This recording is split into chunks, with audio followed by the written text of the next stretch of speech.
The movie begins with scenes of a mysterious alien flying through space in a spacesuit at the speed of light towards Earth to save his planet and landing somewhere in New Mexico. After crashing, the alien takes on a human form and, while naked, sneaks onto someone's property, prompting the owner to call the police. When the police arrive, they find a man with a water hose in his mouth, responding to questions with disjointed words in broken English. At the station, the man claims he is from another world on a mission, having just learned the language. He asks for water and then reads a name on an officer's patch, announcing his name is Faraday. Asked who can pick him up from the station, he names Justin Falls. Meanwhile, Justin is preparing for another shift at a toxic waste disposal facility. Once a promising scientist, she now takes care of her sick father and raises a young daughter. Receiving a call from the station, she goes there, but does not recognize the man. Faraday then starts quoting her scientific work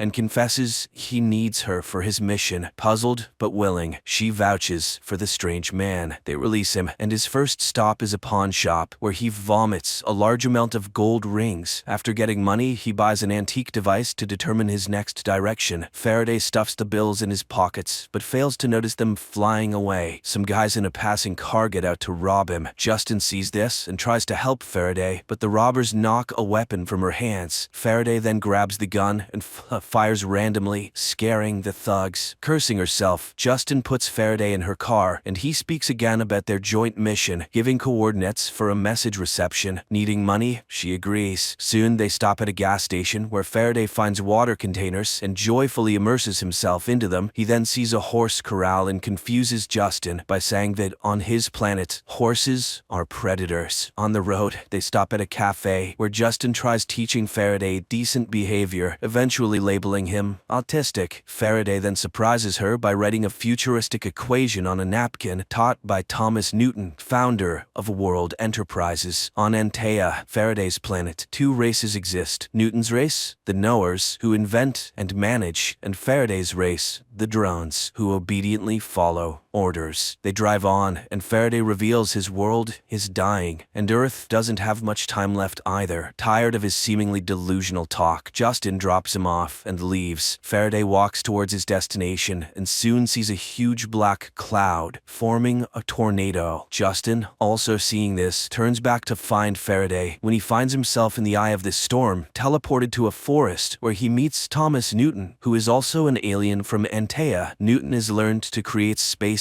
only certain beings can enter. He warns Faraday to stay away, as agents are hunting him. In response, Faraday reproaches the teacher because all of Antea was waiting for his return with water. But time passed, and there were fewer and fewer Anteans left. They considered Newton a traitor and even decided to erase his name from memory. But Faraday believes him. Then Newton advises Faraday to introduce a virus into Antea, which he calls humans, and most importantly, to see everything through the eyes of a human, but not to get attached to earthly life. He sets Faraday a goal: reclaim the company taken from him, because there lies the key to salvation. But he will need Justin's help. Meanwhile, the woman tries to take shelter from the hurricane in her car. Suddenly, everything calms down, and she sees Faraday in front of the car, looking intimidating and repeating only one word: origin. Terrified, Justin drives away. Faraday sets off on foot and soon reaches the familiar cafe. The waitress recognizes him, offers water, and finds out for him that Origin is a corporation in Seattle. Meanwhile, CIA agent Clay receives a dinner invitation from his boss and foster mother Finch. He recently made a mistake resulting in a child's death, and now only success in a new case can save his job. Finch tells him about the strange tornado, which was actually a dialogue in the form of signals sent and received from space, something that last happened 40 years ago. Back then, Dr. Papel, who now lives in Alaska, was involved. Clay must go there and find out everything he can. At the same time, Faraday takes a taxi to the airport and, realizing he needs documents for the flight, steals them from the driver. But upon entering the terminal, he suddenly feels very ill. The radiation from the passenger and luggage scanning systems affect him. He vomits a large amount of water and loses consciousness. Justin is called by the police to pick up Faraday, who is now in her jurisdiction. She arrives to find him pleading to be taken to Seattle, as the tornado was a message. She finally believes he is an alien. Faraday explains that the Origin Corporation has blueprints for a device that can save Antea. As a nuclear fusion expert, she can help him build it. Justin takes Faraday home and introduces him to her family. He is baffled by why people keep useless old people instead of disposing of them. At home, Justin's father Josiah plays his favorite jazz, which delights Faraday. Meanwhile, CIA agent Clay makes his way to Alaska and finds PayPal's house, but he is immediately struck on the head and loses consciousness. The young man comes to, tied to a chair with his mouth taped shut. The mad old man cuts him to make sure he is human. PayPal is convinced the agent came for the film. He starts to recall Newton, whom he turned into a psychopath. Then, Clay manages to free himself, but the old man grabs a rifle and, threatening the agent, suddenly shoots himself. At the same time, Faraday, sitting at a table, watches the traditional prayer in confusion, not understanding who Josiah is talking to. Josiah regrets his daughter abandoning her scientific work. Faraday cannot understand why she wastes her potential on a worthless old man. An upset Justin takes her daughter to a neighbor. Faraday stays with Josiah. He looks at the old man and then reaches out to him. Justin sees flashing lights and runs to the house, finding Josiah standing on his feet while Faraday convulses in a corner, saying they can now go to Seattle. Father and daughter rush to him and find the alien completely dehydrated. They carry him to the bathroom where he drinks greedily. Then he suddenly falls. A black substance emerges from him, rises into the air, and disappears into the ventilation. After that, Faraday fully recovers. In the morning, Josiah, for the first time in years, gets himself ready and insists his daughter take Faraday to Seattle, gifting him a suit and a hat. On the road, Faraday explains they need to infiltrate the Origin Corporation's vault and find Newton's 10th project. The woman is skeptical, so Faraday asks to stop the car, approaches a long broken oil derrick, extracts a glowing sphere from himself, and inserts it into the machine's engine. The oil derrick starts working, and the alien explains that it is quantum synthesis, which can operate for hundreds of years. He used this energy to travel to Earth. Newton's project will provide the necessary energy, restore Antaea's core, and enable the recreation of water. Earth is currently on the same path, and Justin was very close to solving the mystery. Meanwhile, in Alaska, Clay finds an old projector and a film reel showing an experiment on Newton, where his face was removed. The shocked agent burns down the old psychiatrist's house. Faraday and Justin stop at a hotel for the night. The alien lies on the water in the pool, looking at the stars, and predicts Earth's imminent doom. Then, Justin sets a condition. She will help achieve the goal, but the device's blueprints must remain on Earth. Faraday agrees and informs her that they need to find Hutch. It turns out Hutch is the dismissed brother of the Origin Corporation's manager. However, seeing Faraday's calculations on a napkin and hearing Newton's name, he refuses to have anything to do with them. Clay meets with Finch. He has traced Newton's entire path. The US government practically stripped Newton, who amassed a fortune and founded Origin, of everything, replacing him with their own person while torturing the alien himself. Newton then disappeared after speaking about the project. Now, another similar entity has appeared. Finch reminds him of the case's danger, but agrees to assign him the investigation, providing him with an analyst, Elizabeth. At that moment, Hutch finally comes to Justin and Faraday. He recalls Newton's projects and tries to convey to the pair what will happen if quantum energy is used on Earth. It would mean the death of the entire energy system, the ruin of oligarchs, and the closure of power stations. Who would let them do such a thing? Clay meets Elizabeth, who intercepted the last signal. Her file states she betrayed her own family. She reminds him of the child who died because of him. Clay realizes they are a team and orders her to track down the alien from the tornado. Hutch informs them that Origin is in London, but his relationship with his sister is very poor. Faraday suggests a demonstration of his quantum prototype. Hutch arranges a private plane to London. However, during the flight, Faraday's face suddenly starts to melt. Hutch barely manages to calm the stewardess, who is in shock after witnessing it. They arrive and infiltrate a club where scientific proposals are being presented. Faraday listens to a young scientist's presentation, but suddenly goes to the board and writes the correct formula. When questioned by the committee, he announces he came to demonstrate quantum synthesis processes. Seeing disbelief, he takes at the sphere, and instantly, all of London's electricity cuts off and then turns back on. The next day, the news goes global. Justin asks her father to come to London with her daughter Molly. Hutch receives numerous congratulations. Faraday is outraged by Earthling's wastefulness and the fact that there is nothing about his teacher Newton on the internet, as if his life was simply erased. Hutch decides to go to his sister's estate uninvited. Elizabeth tracks them and reports to Clay, showing him Faraday's airport photo. She is sure he is an alien. She also obtained information about a Mary, who was Newton's friend. Clay heads to the monastery clinic where she works. Faraday's team arrives at Hutch's sister's estate. Justin talks about the prototype that can light a city for almost a year using just a liter of water. Edie opposes, but then Faraday mentions Newton's name. Edie's son admits he has music recorded by the scientist on an old device and leads Faraday to his grandfather's study. At the same time, Clay arrives at the monastery clinic and meets Mary. Meanwhile, Edie's consultants bombard Justin with questions, making her feel unwell. During this time, Faraday receives a musical sphere and upon playing it, hears strange sounds. In the monastery, Mary recalls that Newton told her about his wife and begs Clay to protect the alien, as he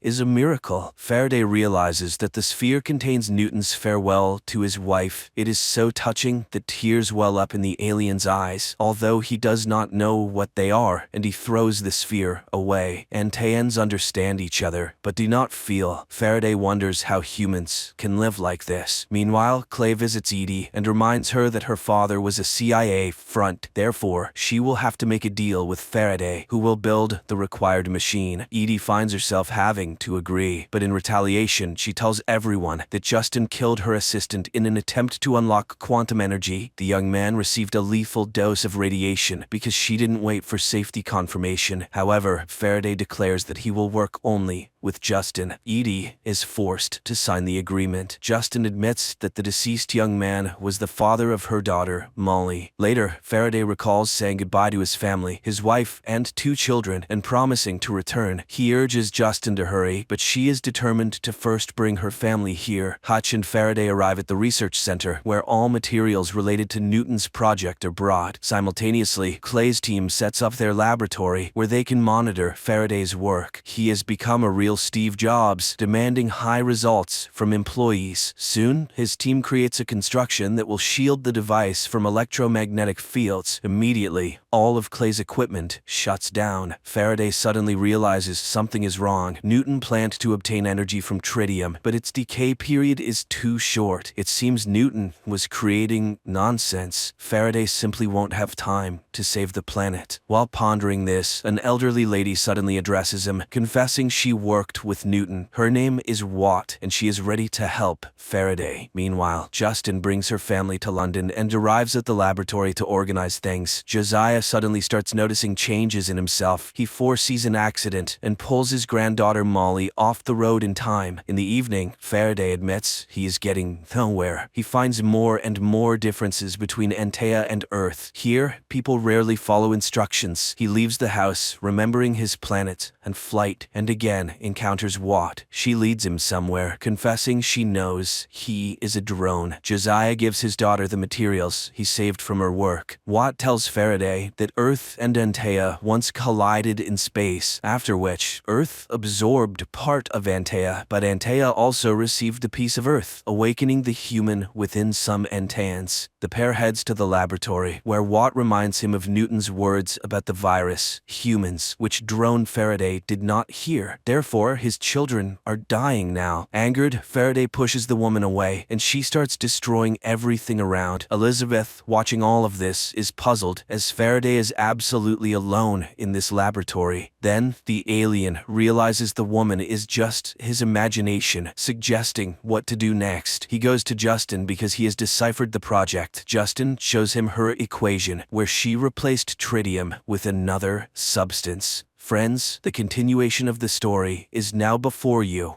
on the screen.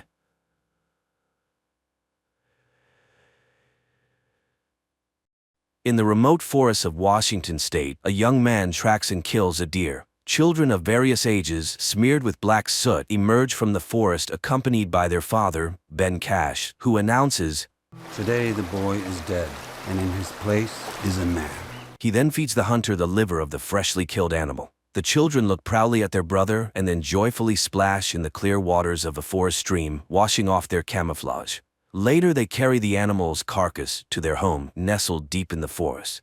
Nearby there's a greenhouse and outbuildings for storage, with a garden surrounding them. Inside everything is tidy and organized, with each forest home resident diligently performing their tasks. Later they gather in a clearing where after meditation, the father teaches the children self-defense techniques. You kill her. Yeah, thank you. Let's try that. In the evening, the family gathers around a campfire where the children read world classics and scientific literature. The father questions each child about the material, helping them understand everything from advanced mathematics to literary styles, and gives them assignments for the next day. Then he takes out a guitar.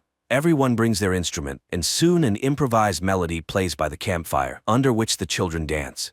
In the morning, the family goes for their mandatory run along forest trails.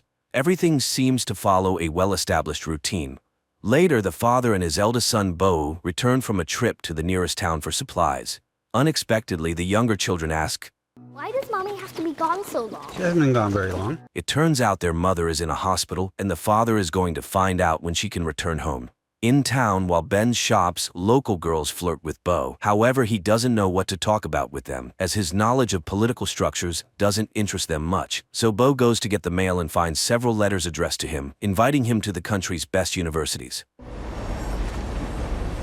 Meanwhile, Ben reaches his sister, who informs him that his wife Leslie has taken her own life. Returning home, he sits under a forest waterfall for a long time before coming out to the children to announce the tragic news. Last night, Mommy killed herself. While everyone weeps, Ben's middle son, Relian, grabs a knife and tries to attack his father, but then directs his blows at a tree, venting his anger. Later, Ben reads his wife's found will, amazed by it. But morning comes, and the family again runs along the forest trail and exercises in the clearing. Suddenly, Relian asks, "Dad, when's Mom's funeral?" Ben returns to town and contacts his wife's parents, who blame everything on their former son-in-law, even though they chose this life together. When Leslie got sick, her parents found and paid for the clinic, but nothing helped. I found her will.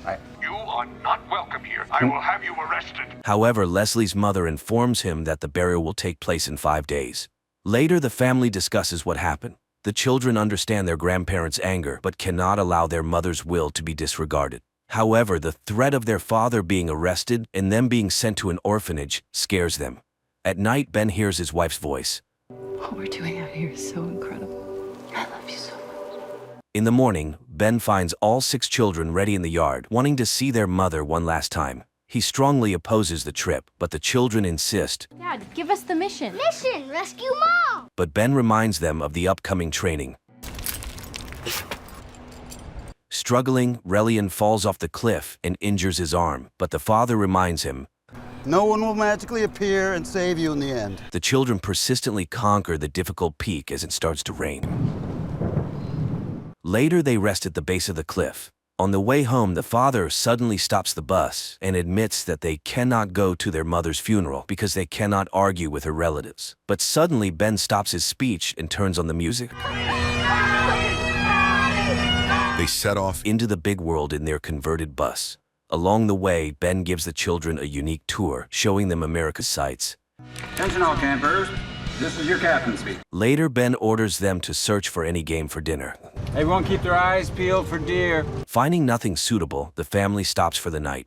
In the morning, they arrive at a bank, and while Ben withdraws money, the children look around in surprise. What's wrong with everyone? Are they sick? Convincing the children that laughing at people is wrong, Ben tells them to return to the bus. Soon, a police officer stops them and asks for documents. Checking the license, he inquires, No school today. and goes to inspect the bus. The situation is saved by Bo, who starts reading religious texts and says they are homeschooled. The children sing hymns and the officer hurries away. The bus continues on, but soon they stop to hunt for food. However, the children cannot shoot at domestic animals. The bus drives on. Suddenly, the children start crying, remembering their mother. The girls speak to each other in Esperanto, which angers their father. No Esperanto. I'm not joking. The children start communicating in world languages. Soon, Ben has to stop at a cafe, but the menu confuses her. Cola. Poison water. Realizing there is no proper food here, Ben orders the children to leave. He goes to a supermarket and fills the cart with groceries. Suddenly, he grabs his chest and falls to the floor. While concerned shoppers try to help him, the children steal the groceries. Ben regains consciousness and leaves the store. Driving a bit further, the father reviews their actions, and the children analyze the mistakes made during the theft in detail. Finally, Ben presents a stolen cake, as today is the birthday of scientist Chomsky. Uncle, no, it's the day of your birthday. After the treat, the father gives all the children useful gifts: a bow, knives, a book on sex education, and arrows. But this angers Relian. Why can't we celebrate Christmas like the rest of the entire world? The father doesn't understand why a mythical elf is more useful than a thinker and humanist. He offers his son to share his thoughts and convince him of the correctness of his reasoning, but the boy leaves. The family moves on. Soon they reach Ben's sister Harper's house. The woman is happy to see all her nephews, but their questions surprise her. How did you kill those chickens? With an axe or a knife? She tries to find answers and is again astonished that Ben honestly and thoroughly explains even very delicate matters to the children. Harper's husband tries to offer condolences, but Ben calmly reminds him that he couldn't stand his wife. Then he straightforwardly explains the cause of his wife's death. His sister and her husband try to end the conversation. Children shouldn't know the details, but Ben tells the children the real cause of their mother's death. Probably a form of postpartum psychosis. Ignoring his sister, who left the table, he pours wine for the children. Later, the children watch with curiosity as their cousins play video games. Ben argues with his sister, who cannot accept such democracy in parenting. I tell the truth to my kids. I don't lie to my kids. Protecting children. Harper believes that not sharing what children cannot understand isn't a lie. Her husband suggests postponing the conversation until morning, and Ben apologizes. Meanwhile, the children take their sleeping bags and set up for the night in the yard, despite having rooms prepared for them. In the morning, everyone gathers at the table, and Ben allows the children to play video games with their cousins.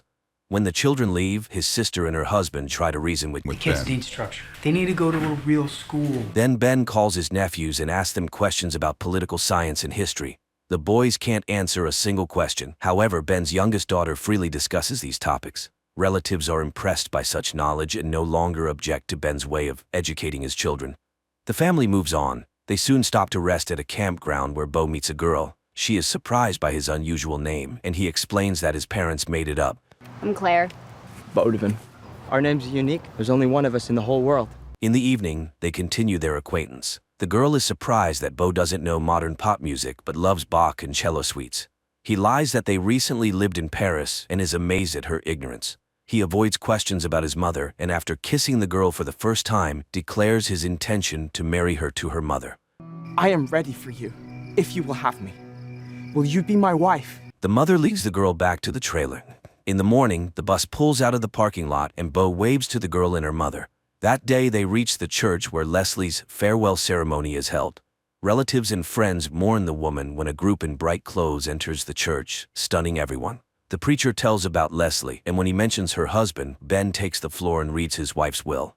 First of all, Leslie practiced Buddhism. If nothing else, she had a sense of humor. Leslie's last will and testament. Finally, she asks to have her ashes flushed down the nearest toilet. Enraged, Leslie's father Jack orders Ben to be thrown out of the church. The children run after him while the preacher continues his sermon. Soon, Leslie's coffin is carried outside. Grandma and Grandpa hug the grandchildren, some of whom they see for the first time. Nevertheless, Jack forbids Ben to go to the cemetery, threatening arrest. Ben orders the children to get in the bus and follows the procession, though the children beg him to stop. No, I don't want to lose you! Hearing the last argument, Ben stops the bus. They drive to the suburbs and stop for the night. The man opens a bottle of wine and drinks it, sitting by the bus while his sons go to a sports field and remember their mother. Unexpectedly, Relian declares, Mom had psychotic episodes. Dad made her crazy. Dad's dangerous. Upset, Bo returns to Ben and shows him letters from all the universities in America, offering to accept him for study. Suddenly, the father accuses him of lying and secrecy, and Bo confesses, "It was Mom. I just want to go to college." Ben is stunned, knowing his son speaks 6 languages, advanced mathematics, and physics. What else can he be taught? But the son becomes furious. I don't know anything about anything! Later, he receives a note from his youngest son, who ran away to live with his grandparents. Seeing his father come for him, Relian accuses him of killing his mother. You killed Mom! I heard you fighting about where we live. Mom wanted to leave. Ben tries to prove to his son that they made the decision together with Leslie, but the boy is determined to stay with his grandparents. Ben orders him to pack, but the boy shouts insults and runs away. Ben follows, but an arrow lands right next to him. This is Jack stopping his son-in-law. They're going to be totally unprepared for the real world. Jack intends to file for custody of the children. Ben refuses to leave without his son, and then Jack calls the police. Ben has to leave. Later, he and the children hide in the dark, watching the grandfather's house. Then they send Vesper to rescue the captive. Unexpectedly, the daughter falls from the roof and crashes. A shocked Ben can't believe it happened. The girl is taken to the hospital. A vertebra is fractured. The doctor is very impressed by her physical condition, but the girl was very lucky. In the morning, Ben brings the children to Leslie's parents' house. He watches them interact with their grandfather. Her mother shows the last letters from her daughter. We created a paradise out of Plato's Republic. I'm going to get better out here. I know I will. Later, Ben tells the children they will stay here, but this causes outrage because this house is the opposite of everything he taught them. However, the father, frightened by Vesper's injury, realizes that his entire life was a beautiful mistake. It was too much, and I knew it. I'll ruin your lives. Ben unloads the children's belongings from the bus and says goodbye to Jack. He promises to arrange the children's lives in the best way. The man drives away. Sitting behind the wheel, he cries, looking at the empty cabin. Reaching a gas station restroom, he shaves off his long-standing beard. At night, he stops by the roadside, lights a campfire, and suddenly hears a voice. Shaved your face. And his children emerge from the bus, having hidden in the luggage compartment. The children want to save their mother and complete the mission, and the father gives in. The family goes to the cemetery and digs up Leslie's coffin, restoring the grave so no one notices the theft.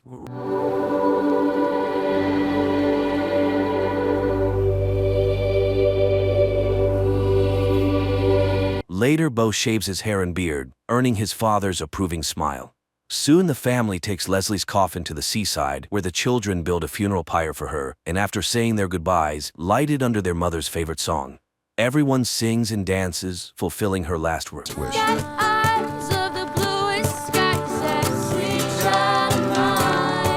Sometime later, they go to the airport to see off Bo, who is flying to Namibia for volunteer work, and also flush their mother's ashes down the toilet according to her will. The father gives his son final advice. Always tell the truth. Always take the high road. Don't die.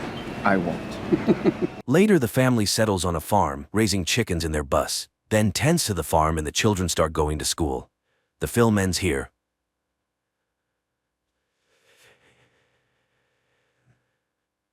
Czech astrophysicist Jakob wakes up in his ship thousands of miles from Earth. His day starts with a call from the flight curator and close friend Peter. Today, the people of Earth want to communicate with the hero. The head of the Czech space program, Tuma, greets the brave pilot as he has been on a solo flight for 189 days already. The thing is, for 4 years, a mysterious cosmic phenomenon, which has been named Chopra's Cloud, has been observed from Earth.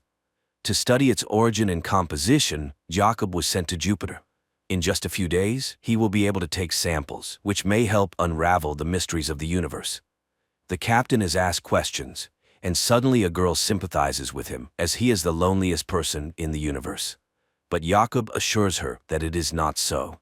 Yes, he is 500 million kilometers away from Earth, but nearly half the distance has been covered, and he will soon return home.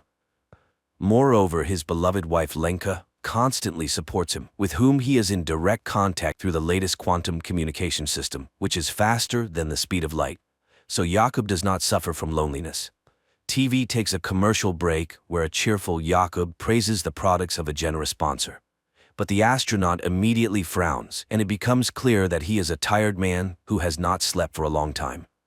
Meanwhile, on Earth, Lenka records a message to her husband, apologizing for leaving him because she is not needed by him. But the flight curator stops the file from being sent and passes it to Tuma. On the ship, Jakob repairs the toilet again, grumbling at Peter. But the latter is more concerned about the malfunctioning cameras. He also notices the astronaut's tired look and advises him to get some sleep. Jakob asks to contact Lenka because she somehow does not respond to his calls, and he promises to find out the reason. The man begins training when Tuma reviews his wife's message. The woman sincerely worries for the family and does not intend to pass this message to Jakob. Lenka is packing her things at this time and does not respond to her husband's messages. Distressed, Jakob drowns his sorrows in sweets and tries to sleep, watching the approaching Chopra's cloud. At night, noises from the malfunctioning toilet keep him from sleeping. He gets up unrested and even more tired, and looking at himself in the mirror, suddenly notices strange movement under his skin and tentacles protrude from his mouth. Jakob is horrified, trying to pull something out of himself, and wakes up. He starts the day on the treadmill, then prepares to equip the apparatus for sample collection. Half of the ship's cameras are out of order, and no one understands why. The thought of Lenka, who still does not make contact, disturbs him. And one day Jakob suddenly hears an unfamiliar voice offering help, but Peter hears nothing of the sort. True, there is a chance that Jakob intercepted the transmission of the Korean mission, which started after the Czech one, but the language was not Korean at all.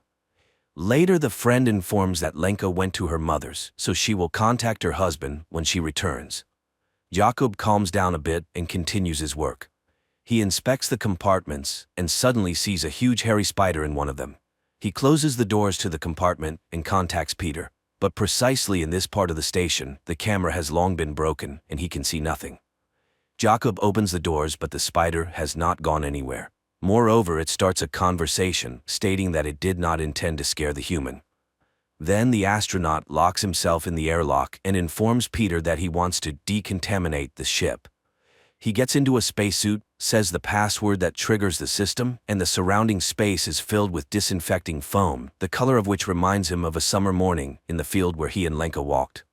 But then the cleaning is over and Jakob emerges from the airlock. However, the spider hasn't gone anywhere. It informs him that the strange bath arranged for it by the human did not harm it and suggests removing the spacesuit.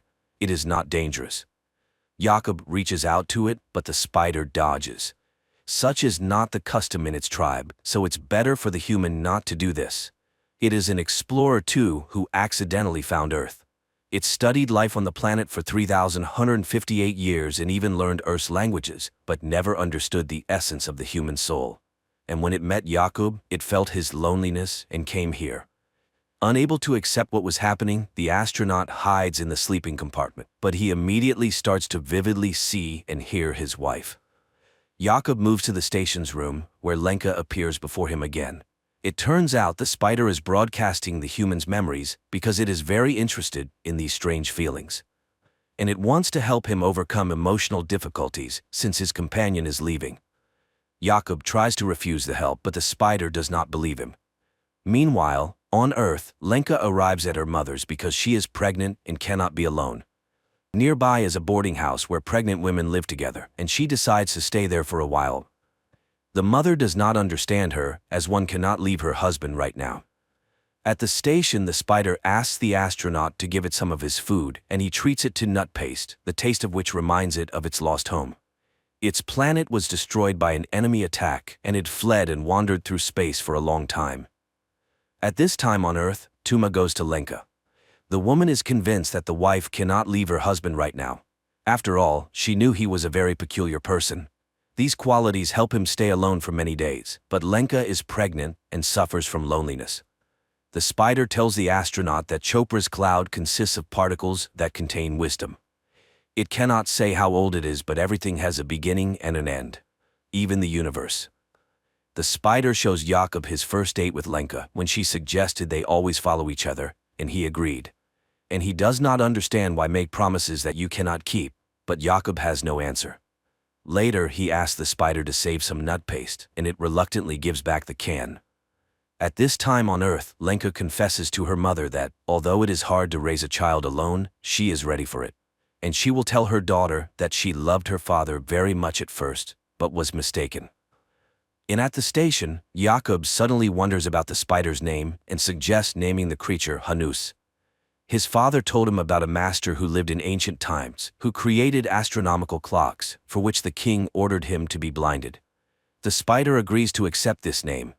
Later, the astronaut plays music from the opera Mermaid and explains what it is. The spider immediately demonstrates his date with his wife when she appeared before him in a Naiad costume, but the man does not want to remember this. At night, Jakob again has nightmares, this time related to his father, who was a communist and died because of his beliefs. But the spider comforts its friend. There is no need to worry about the past, as the universe is as it should be. Later, Hannes watches in surprise as Jakob exercises, and Jakob explains that humans must do this in space, otherwise their limbs could fail. Hannes doesn't understand why leave the home planet then. At this time, Tuma visits Lenka. The woman tries to reach out to the wife's feelings, but she does not want to return to the past. Then the head says she will not pass her message, and the whole point of the silence surrounding their talks is that inside they are together. Meanwhile, there are only 45 hours left to reach the cloud. And then Lenka's voice spreads through the station. Jakob rushes to the transmitter and sees his wife's face on the screen. They talk about the past and the future when he sees a glowing particle in front of him, which Hannes calls the beginning. Jakob tries to catch it in a jar, but the particle freely passes through all surfaces. Suddenly, the ship loses all communication, and then Chopra's particles start swirling everywhere. Hannes calms the human. The beginning will not harm him, so there is no need to fear. It is a regular repository that cannot be described in human language. And then it asks why the arrival of a child so upsets Lenka. Because her feelings smell of fear. Jakob explains that they lost their first child, and he was not there then, nor now. For what? The spider shows Jakob their conversation when he promised to be there, but he lied to his wife, and she stopped believing him. Later, Jakob finally gets through to Peter on the quantum phone, but Hannes again turns on the man's memories, where he and his wife discuss his journey. He was so confident that he didn't even try to understand his wife. The spider realized that Jakob is selfish, and he is to blame for his loneliness. So it lost interest in him and wants to leave. This causes a panic attack in the astronaut, who no longer wants to be alone. Jakob tries to grab the spider, but it itself presses the man's body to the bulkhead and reminds him that it preferred to communicate without touching. The spider lets the human go and flies to the other end of the station. Jakob desperately follows it, promising to change, and again sees Lenka in the guise of a naiad. He floats in zero gravity, remembering his wife and crying from the sense of realizing the loss. Then he calls Peter and asks him to visit the woman. The friend goes to the boarding house and hands her the quantum phone. Jakob talks about how he loves her and asks for forgiveness for his selfishness.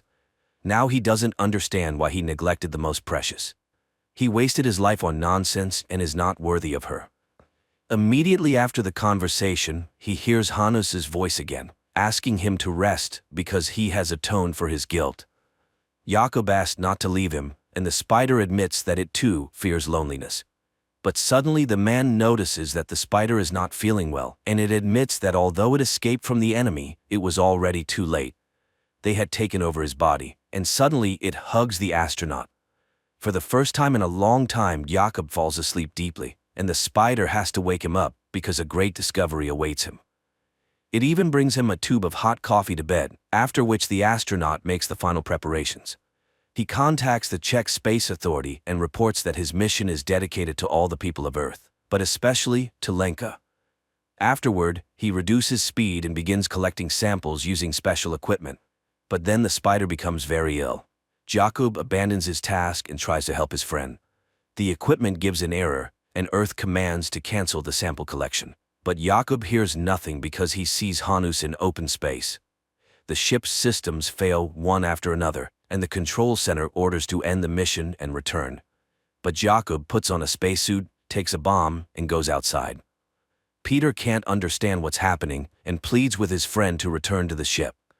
However, using the explosion to catch up with the spider, Jakob holds it. Hannes thanks him, but it's all in vain. Soon the enemies will consume him, and Jakob, looking at the surrounding space, remembers the day he almost drowned. Then his father saved him, and now he forgives all his father's sins, and forgives himself.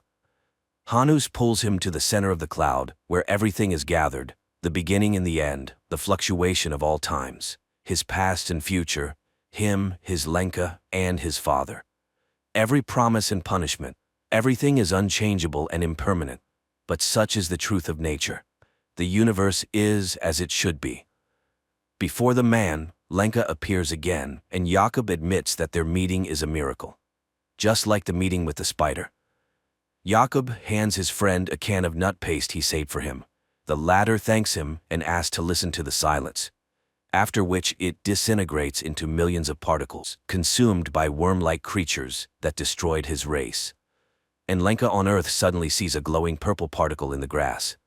Night turns into day. Jakob in a spacesuit wades through a transparent stream, above which, on a log, sits Lenka in a mermaid costume asking him to kiss her. Her face becomes the last thing he sees, at least for a moment, because at that time, he sees the lights of a South Korean ship which saves Jakob. Later, he calls his wife Lenka, apologizes, and confesses that if he had known everything earlier, he would never have left, and she would kiss him once more. A fantastic, yet lifelike film. A work-absorbed astronaut had to be millions of kilometers away from his wife and hear a sermon from an extraterrestrial being to understand that family is the most important thing in his life, and one can only hope that he will manage to regain his sense of purpose.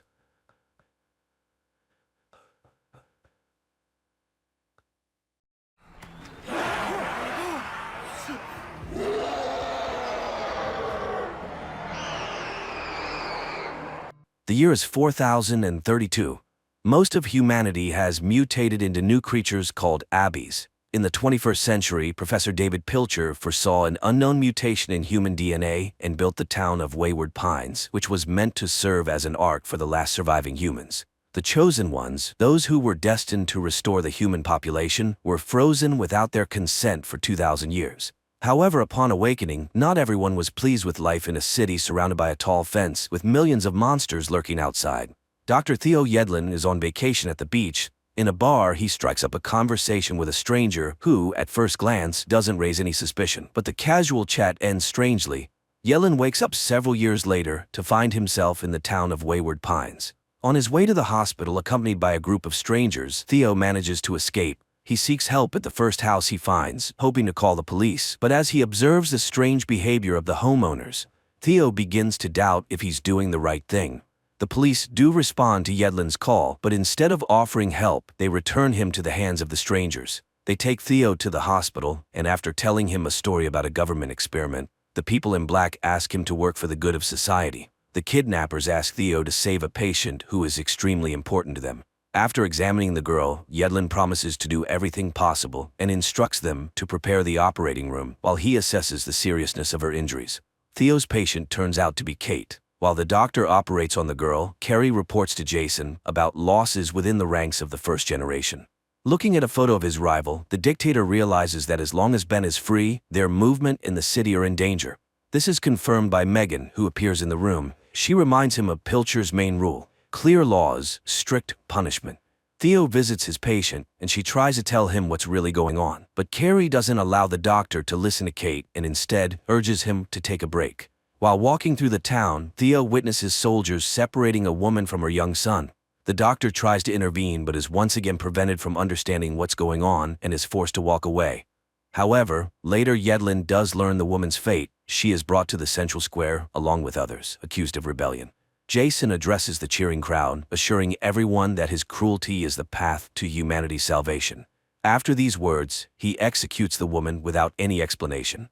Megan visits Kate in the hospital room and suggests they unite for the future of Wayward Pines. But Kate attacks her rival, armed with a scalpel. Kate confesses that she will never watch as dictators destroy the world. She raises the scalpel and ends her suffering. Mario brings Theo and other prisoners to the wall. He opens a passage and, after jamming the gas pedal with a rock, sends the vehicle into the lair of the abbeys. The monsters notice the prey but run past, trying to climb over the fence. Members of the First Generation movement watch a motivational video left for them by Pilcher, followed by footage from surveillance cameras showing the abbeys attempting to breach the wall. The creatures sacrifice themselves to create a ramp, allowing their comrades to infiltrate Wayward Pines. Jason realizes something is wrong and orders a squad to gather and check the situation in person. Meanwhile, the prisoners, led by Ben, try to escape from the vehicle, taking advantage of the fact that the monsters are ignoring them. Military vehicles approach the wall and soldiers open fire on the abbeys. But despite this, some creatures manage to leap over the barrier and engage in open combat. The first to be injured is Carrie. An abbey slashes open her stomach, and Jason is forced to leave his subordinates to take his companion to the hospital. Very soon, the leader regrets his decision to get rid of Theo. No one is capable of performing the complex surgery and saving the girl. Jason orders the doctor to be found, and several vehicles must drive beyond the wall. Without resisting, Theo jumps into one of them to avoid falling into the hands of the advancing mutants.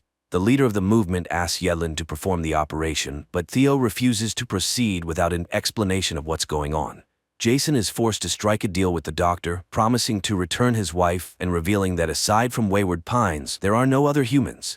The rest of the planet is overrun by Abbeys. After the surgery, Carrie regains consciousness. Another problem for the town arises: depleted supplies. Jason asks CJ to prepare for the harvest, which is beyond the wall, but the town must prepare carefully for the encounter with the Abbeys. Theo has to come to terms with his new role. He is appointed the head and most likely the only doctor in Wayward Pines. The only thing he disagrees with is the portrait of Pilcher hanging on the wall of his new office. Megan gives a lecture for the teenagers, using an Abbey body to show the mutants' weak points. One of the students admits he knows about the attempted breach, but Megan assures him that the only danger to the town is the rebels. Everything else is under control of the authorities. After examining one of the teenagers, Theo informs Jason of serious issues. Due to the food shortage, the health of the residents is at risk. However, the young dictator doesn't appreciate the doctor's tone or his attempts to change the order in Wayward Pines. CJ prepares a team for the harvest. He suggests using fire as protection against the Abbeys, and after a brief briefing, the vehicles drive beyond the wall to bring back the harvest and save the town. The monsters attack immediately as the harvesters appear, but CJ's plan works. The fire scares off the Abbeys, and the group has some time to gather food. One of the soldiers unexpectedly encounters Ben, but the young man refuses to help his old friend, fearing severe punishment for associating with a rebel. The loaded vehicles leave, and Ben doesn't manage to pass through the open gates. He then stands in front of the camera and addresses Jason, stating that all of the leader's actions are the wrong choice in tyranny. Rumors that Ben is still alive reach his mother. Teresa tries to find out details from the soldiers and persuade them to return for the boy, but no one wants to deal with the troublemakers. Ben continues to hide in the danger zone, hoping to return to Wayward Pines, but a pack of Abbeys attacks the boy, turning him into a hearty meal. Jason checks the cameras and notices that there are no Abbeys in any of the sectors. The leader celebrates, believing he has driven the monsters out and that the town is now completely safe. But it seems the mutants have a different opinion. Several soldiers are sent on a reconnaissance mission, but they spot nothing except a frightened deer. This pleases Jason greatly, as he is convinced the Abbeys have left, but Carrie sees an unpleasant side to this. If Ben isn't found, the leader will have to answer to the town for the death of one of the first generation. At night, voices are heard in Jason's house, and, loading his weapon, the young man goes downstairs. To his surprise, Pam appears before him. The old woman reminds her protege of everything she taught him. She confesses that she killed her brother only because he tried to save the town through dictatorship and violence. Pam asks Jason to let her stay and help him build a truly bright future and save humanity. Jason agrees to forgive the traitor and takes her to the square to announce his decision to the town. Unbeknownst to Jason, Pam sneaks into the lab where the captured Abbeys are kept. Megan arrives shortly after, but the thief manages to leave without revealing her intentions for coming there. Back at home, Pam plans to use a drug she stole from the lab. Her plan is interrupted by Theo's arrival, but the nurse quickly directs him to the door to get what she came for in the hated town. Megan learns of the stolen drug, but it turns out it wasn't a medicine.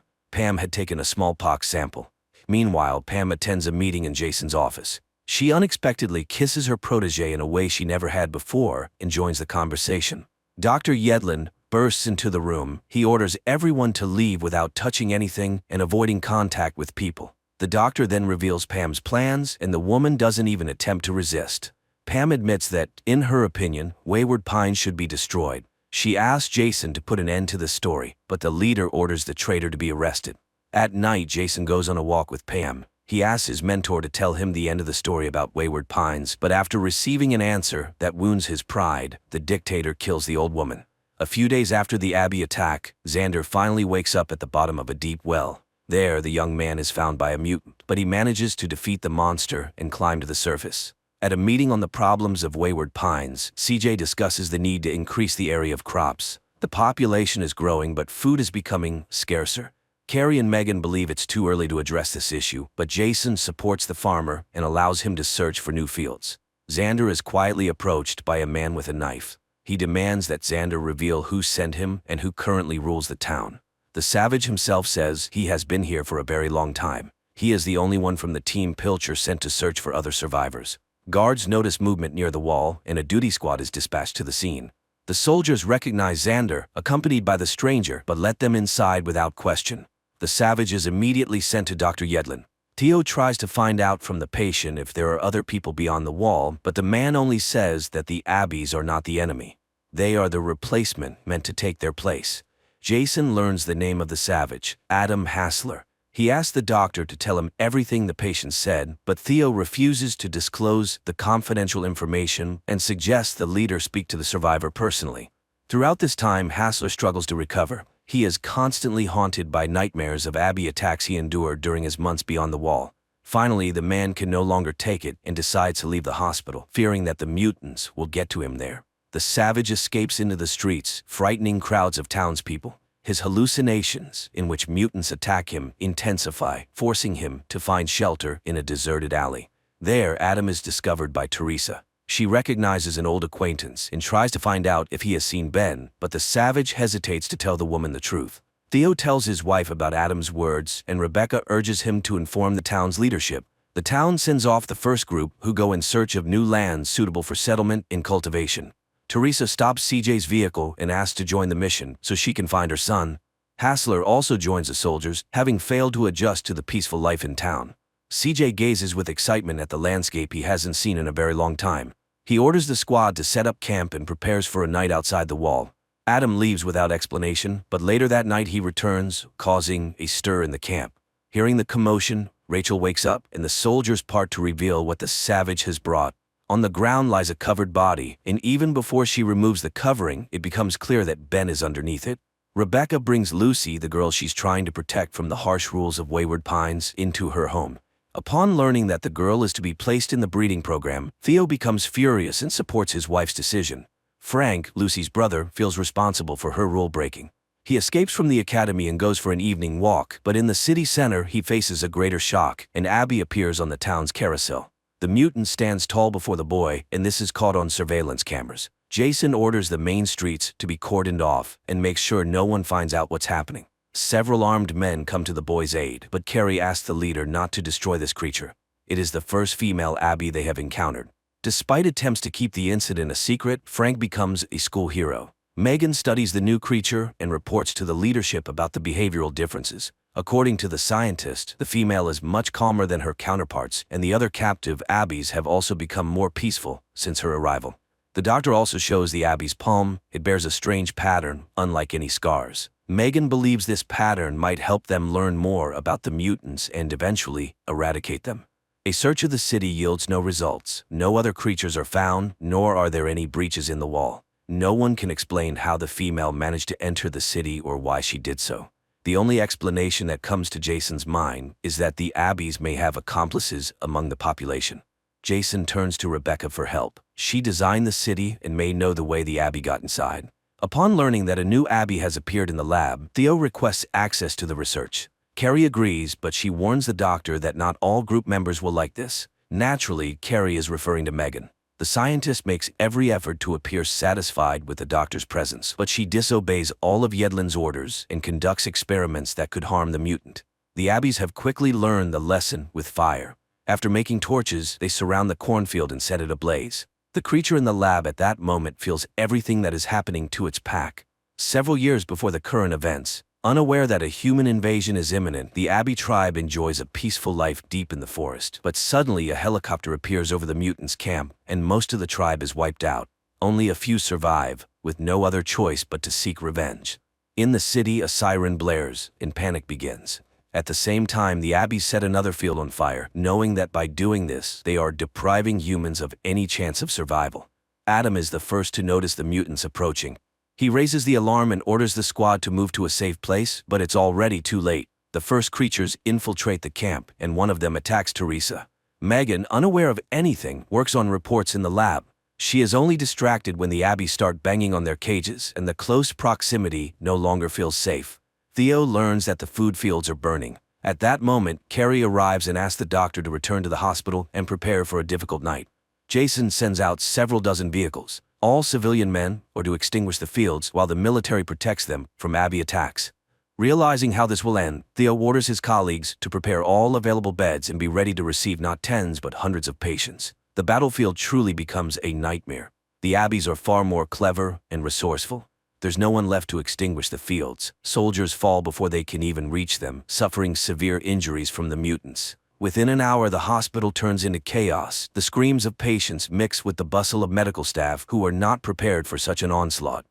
Theo tries to help everyone, but he cannot save them all, and many patients die in the hands of frightened interns. CJ recounts how the Abbeys attack the camp and everyone trying to extinguish the fire. But Carrie and Megan don't believe the farmer's words. They are convinced the mutants have no intelligence and thus could not have had a plan. Jason sides with the women. He is more concerned about the fate of the harvest, but CJ has no good news. All the fields have been burned, and in less than 6 weeks the city will fall to starvation. The food shortage is not the only threat. Theo informs the leader that there is a critical shortage of medicine, and soon people will begin to die from simple colds or minor cuts. Yedlin doesn't hold back in his critique, saying that Pilcher was an idiot. In creating his own world, he failed to consider the basics.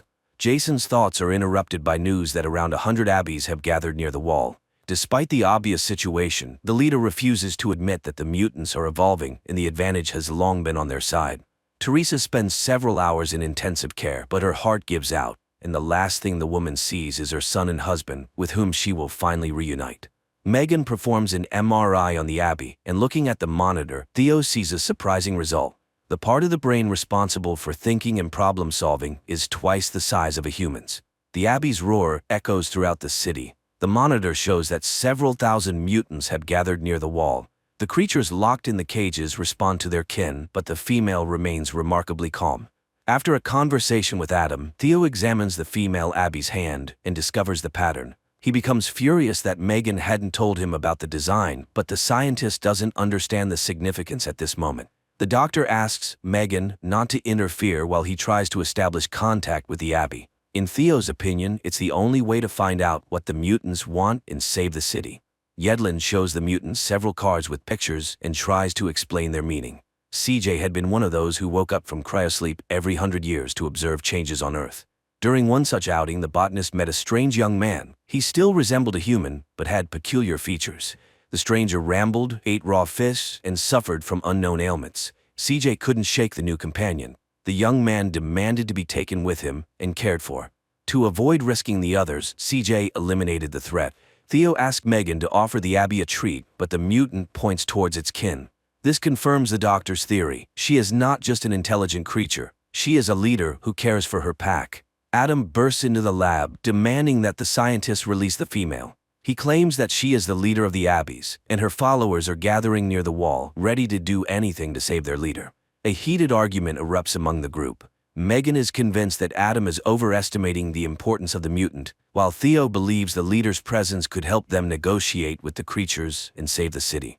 Memories take CJ back to the day he woke up and roused the others. Pilcher, the founder of the project, was confident that mutations had ended several hundred years ago and that they were now facing only an empty, uninhabited Earth. But the scientist was wrong. The first walk in the forest reveals strange creatures vaguely resembling humans. Pilcher didn't even attempt to make contact. He also refused to return to cryosleep and slumber for several more centuries. The only thing that occurred to the professor was to declare the mutants enemies, build a city, and fence it off with a tall, electrified wall. Theo tries to communicate with the female Abbey, but Jason arrives at the lab. Like Megan and his predecessor, Pilcher, the leader of the first generation, refuses to seek a peaceful solution, convinced that the remaining humans will prevail against the thousands of creatures at the fence. The argument goes in circles, but Yedlin reminds everyone that the lives of all the city's residents are at stake. Dr. Yedlin explains to the Abbey that Jason is their leader, but the female mutant disagrees. She shows the doctor that he should be the leader of the town. This infuriates the young dictator, and he tries to stop the experiment, but Theo stands his ground. Signaling that he means no harm, Theo unlocks the cage of a male Abbey and tries to enter, but the aggressive mutant doesn't share the doctor's optimism and grabs his arm. On one hand, this frightens everyone present, but on the other, they see the female giving a signal and the monsters obey her. In Theo's opinion, everything went perfectly, but Jason thinks otherwise. Before the leader's eyes, he kills the males and plans to eliminate her as well. Theo wrestles the gun from the madman, and Carrie tries to convince him not to argue with the others. She asks her friend to leave and think things over while the doctor continues his experiments. Megan notices a crimson puddle beneath her and feels unwell. The last thing she sees is the freed female Abby behind her. At the moment when Theo was unlocking the code, the creature memorized the combination and easily repeated it. The city's residents are assured that nothing dangerous is happening and that they can continue their normal lives. But Theo returns to the lab and realizes that things are far from normal. He discovers Megan's body in the empty cage of the female Abby. At the same time, the mutant sneaks towards the exit. Jason arrives at the scene. He orders the building to be searched, unwilling to admit that he is responsible for what happened. The soldiers search every corner of the hospital, including the underground passages, but it's already pointless. The mutant is running through the forest, making her way to her kind. Suddenly, the Abby slips off a cliff, but she manages to collect herself and lands unharmed. Dr. Yedlin insists that they must warn the townspeople. If the female Abby reaches the exit, she will likely open it for thousands of her kin. But Jason stubbornly holds his ground. He plans to send unarmed townsfolk to search for the creature and fight the other Abbies. The town's school children are locked in the school building. The other residents are also informed of the Abby's escape and are ordered to lock themselves in their homes to avoid encountering the creature. The Abby hides in the forest and notices Frank and Lucy walking by. She also sees a couple in love, but she doesn't attack the teenagers, trying to avoid detection. After this, the monster heads straight for the city and attacks one of the soldiers who participated in the hunt. The scream of the unfortunate soldier echoes throughout Wayward Pines, warning the residents of the danger. The Abbey takes the body of its victim with it. Soldiers spot the Abbey on the rooftops of houses. They open fire, but once again the monster manages to escape. The mutant continues to toy with the people, appearing in different locations. All those with any kind of weapon are called in to join the search. Xander gathers a small team, hoping to track down the Abbey. Theo and Adam also set out in search of the mutant, but all they find is the body of a soldier, which the creature dragged away. The hunters realize it was a trap. The Abbey lured them into the forest so they wouldn't interfere with her final tasks in the city. Armed citizens flood the streets, but the Abbey manages to evade them, remaining unnoticed. This leads to frightened hunters firing at each other, solving the mutant's problems for her. Finding several bodies and shooters in the street, Theo tries to de-escalate the situation. He asks a young woman to let the soldiers go so they can take their comrade to the hospital. The number of red dots on the monitor rapidly increases, indicating the number of Abbeys near the wall. Jason shows Carrie the bunker designed especially for them. He confesses to her that this shelter would allow them not only to survive, but also to enter cryosleep for as long as needed to eventually restore Earth. However, Carrie is forced to admit to her boyfriend that after the Abbey's attack, she cannot have children, and there's no point in wasting a capsule on her. Rebecca encounters the Abbey in the middle of the city, but before the monster can attack, Xander injures the mutant, protecting his fiancée and their future child. Breathing a sigh of relief, the couple hurries to the wall to find weak spots and fix them. Xander remembers the pit, and the group theorizes that it might be a tunnel leading into the city. The wounded female Abbey flees into the forest and finds an entrance to such a tunnel. She prepares to leave the city, but Adam appears behind her, intent on killing the mutant. The female Abbey straightens up, and fear flashes in her eyes. Seeing this, the hunter lets her go to her kind. Adam also enters the tunnel, determined to end this once and for all. Jason's squad finds a pipe from which the wild cries of the mutants can be heard. The leader orders the passage to be blown up, hoping this will stop the wild mutants. Adam manages to escape from the other side of the tunnel, but there, he is met by a crowd of wild, hungry Abbeys. However, the female with the pattern on her hand does not allow them to harm the man who saved her life and helped her escape. Hassler walks past unharmed.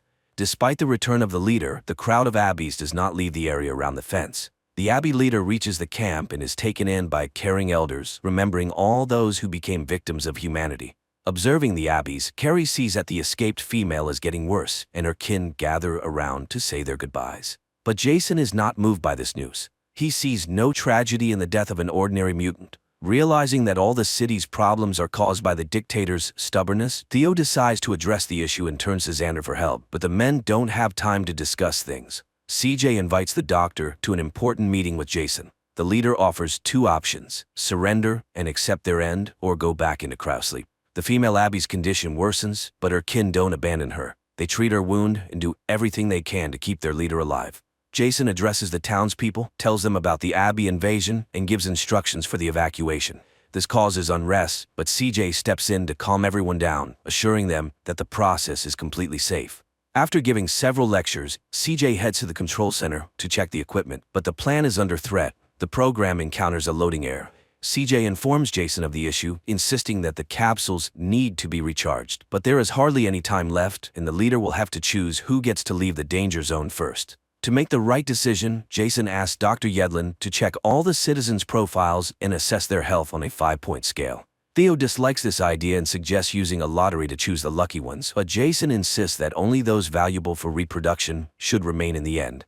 Yedlin decides to use Carrie. He tells her that Jason has decided to leave her to be torn apart by the Abbeys because of her inability to have children. The doctor convinces her of his truth and suggests she eliminate the traitor. Many years ago, while planning the construction of a new world, David Pilcher adopted a child to make him the heir to everything. But before signing the papers, the professor meets the boy's mother, Carrie. She was the one who gave her son to the professor, who later named him Jason. While flipping through his fiancé's personal file, Jason finds a secret folder where he discovers that his fiancée is actually his biological mother. At that very moment, Carrie enters the room. The calm conversation escalates into a scuffle and a fight. Finally, a gunshot is heard in the room. Jason recalls the first time he saw Carrie, how she was introduced to the new world, and how he promised she would always be safe. But now the once-in-love young people are on the floor, in pools of crimson. As Jason fades, Carrie takes his hand to stay by his side. The female Abby regains consciousness and signals to her kin, gathering them around her. Jason is brought to the hospital, and Theo prepares him for surgery. Meanwhile, in the forest, the Abbeys are preparing for a final assault on the city. The residents are being prepared for evacuation into cryocapsules, but most townspeople linger around the hospital, waiting for news about their leader. After several hours of surgery, Theo announces Jason's death to everyone. The doctor assures the people that the plan remains unchanged. They will all be saved soon. CJ hands Dr. Yedlin the list Jason had made. He suggests following the old plan to avoid panic and save precious time. Registration for the capsules begins, and the first to enter are women and children. Those not on the first list are asked to wait at home for their turn, but many suspect they will never be called. Even among the children, there are excess. One of these extras is Frank, who had once openly told Theo that he didn't want to have children. Xander also doesn't receive an invitation. He realizes this is Yedlin's personal revenge for taking his wife. The closer the Abbeys get to the fence, the more aggressive they become. Their movements are watched by the female leader, standing above the rest. Watching the screen, Theo realizes that the fence is on the verge of being breached. The doctor decides to record one last message for future generations in which he urges humanity not to repeat David Pilcher's experiments. Such endeavors only lead to dire consequences. To somehow fix the situation, Dr. Yedlin plans to inject himself with 3 strains of dangerous viruses involuntarily surrendered to the Abbeys. This is how he intends to wipe out the terrible mutant species. Those who didn't get a place in the capsules begin to panic and search for alternative ways out. Riots break out in the city. Only Xander and Frank calmly accept their fate, sitting in a small street bar. Theo arrives to pick up the boys and take them to the departure point, but the road is blocked by 2 young men with a burning bottle and a firm decision to steal the car. Xander manages to calm the boys down, and the group leaves. On the way, Theo picks up another passenger, his intern Arlene. Yedlin returns to the lab to inject himself with the virus strains and head for the wall. But there he is met by Carrie, who asks to take on this mission herself. After Jason's death and the news that he was her son, she no longer wants to run from her fate. Learning that she has already injected herself with the viruses, Theo agrees to leave with the others. As a parting gesture, he gives her one more vial, which will numb her pain during the encounter with the Abbeys. Before the capsules are launched, Theo wishes the travelers a safe journey. He admits that he doesn't know what awaits them in the future, but hopes it will be better than the present. People take their places as the city slowly comes to a standstill in the face of danger. CJ is supposed to be the last to take his place, but his capsule malfunctions and the man sees his wife, who has been dead for several hundred years. Nevertheless, CJ decides to stay behind, hoping that one day he can change the world. Carrie opens the wall and steps outside the city, into the land where the Abbeys will live for many centuries. And so the series ends.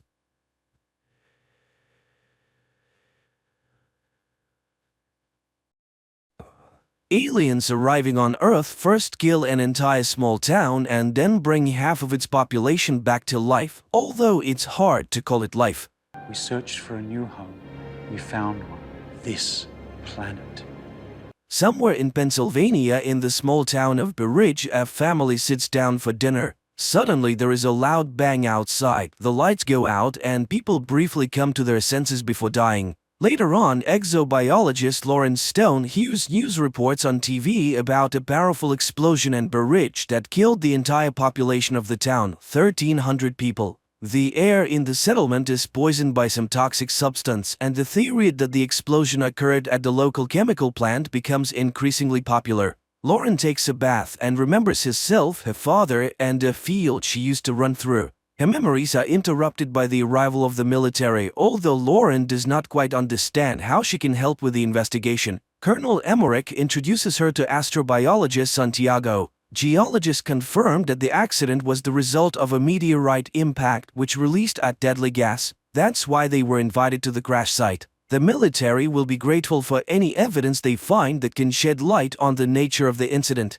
Emmerich assures Lauren that he chose her because he read her work, but asks her to take an alcohol test. Scientists are dressed in protective suits and taken to the meteorite crash site. On the way, Santiago praises her book on microbiology in Antarctica and signs of extraterrestrial life, but the woman doesn't engage in conversation. Arriving at the site, the pair only sees a snowy field and a small pile of ground. While Santiago inspects the area, Lauren notices a small sprout of some red plant and pities it for growing in such a terrible place. Upon arriving home, Lauren begins to search for similar cases and finds mention of a similar incident. In 2013, a meteorite exploded over the city of Chelyabinsk in Russia, and an interview with the local resident was filmed by American television. She recounted that after the meteorite fell, a poisonous gas spread throughout the area, causing many people to die. It was also said that a very large tree grew at the site of the impact, around which all living things died.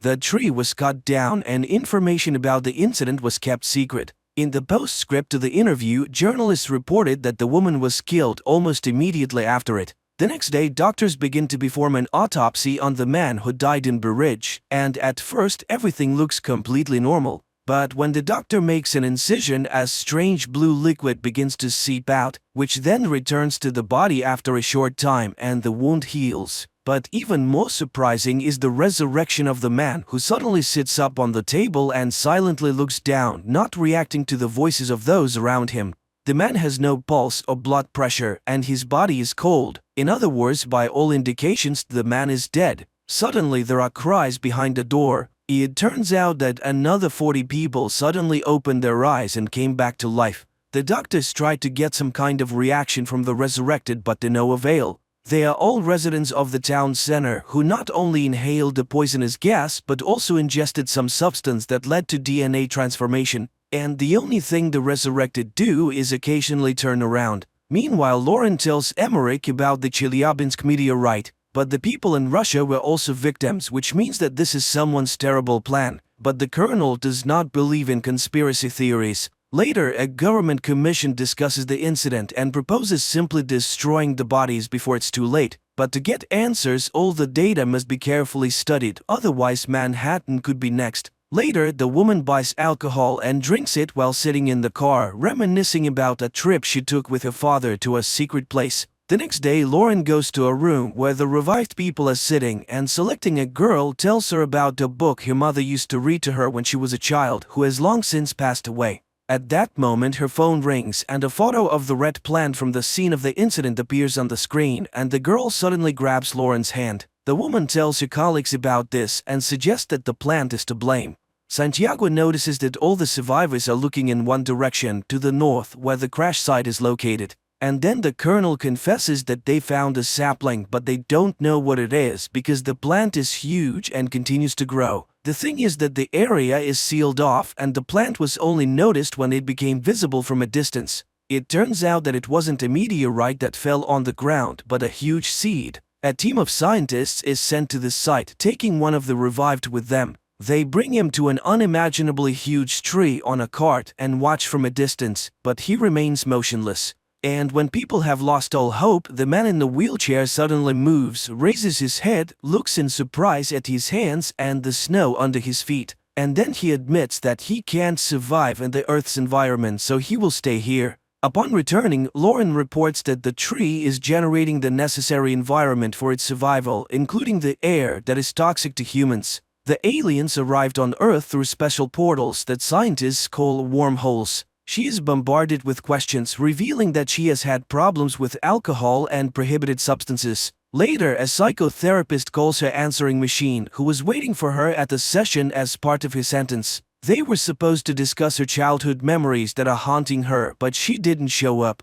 At that moment, her father shows up at the door, but Lauren is not pleased to see him. He tries to start the conversation and recalls how on her 8th birthday she asked for a scientific laboratory and they gave her an old barn. However, her obsession with space spiraled out of control and her mother became worried. Sometime later, the colonel summons Lauren again. The alien wants to speak, but only with her, as he sees her as a friend. They have prepared a list of questions and ask her to find out where they came from and why they came. The alien explains that their home is no longer suitable for their species. They were searching for a new home and found it using coordinates received from a human with the call sign Supernova 94. From that same human, the aliens learned all the strengths and weaknesses of humans. The alien asks the military to leave, and Lauren admits that the tree will soon destroy everything as it is harming the planet. The alien then says that humans will not be able to stop them because they are used to fighting and they have abilities. And here Santiago starts acting strangely. He drops his suitcase and begins to unzip his protective suit. The military personnel try to contain him, but they cannot do anything. The man falls to the ground and tears the hose from the mask of a soldier who was trying to help him. The soldier removes his useless mask and dies. Then one of the soldiers suggests shooting the alien, and just then they are hit by a sound attack that drives them crazy and they open fire on each other. One of the survivors takes stunned Lauren away. Later, a fighter jet armed with missiles is sent to the tree. The pilots see a small figure of a person at the base of the tree and receive orders to attack the target. But suddenly an impenetrable dome covers the tree. The missiles explode, causing no harm to the tree. Meanwhile, the news reports that the FBI is searching for a person with the nickname Supernova 94 who seems to be responsible for the expansion. People around the world tell stories about strange sounds that occasionally come from unknown sources. In some places, smoke emerges from the ground, killing all living things. People pray day and night, and martial law has been imposed in many countries. The earth trembles, crops die, and vegetables rot in the ground.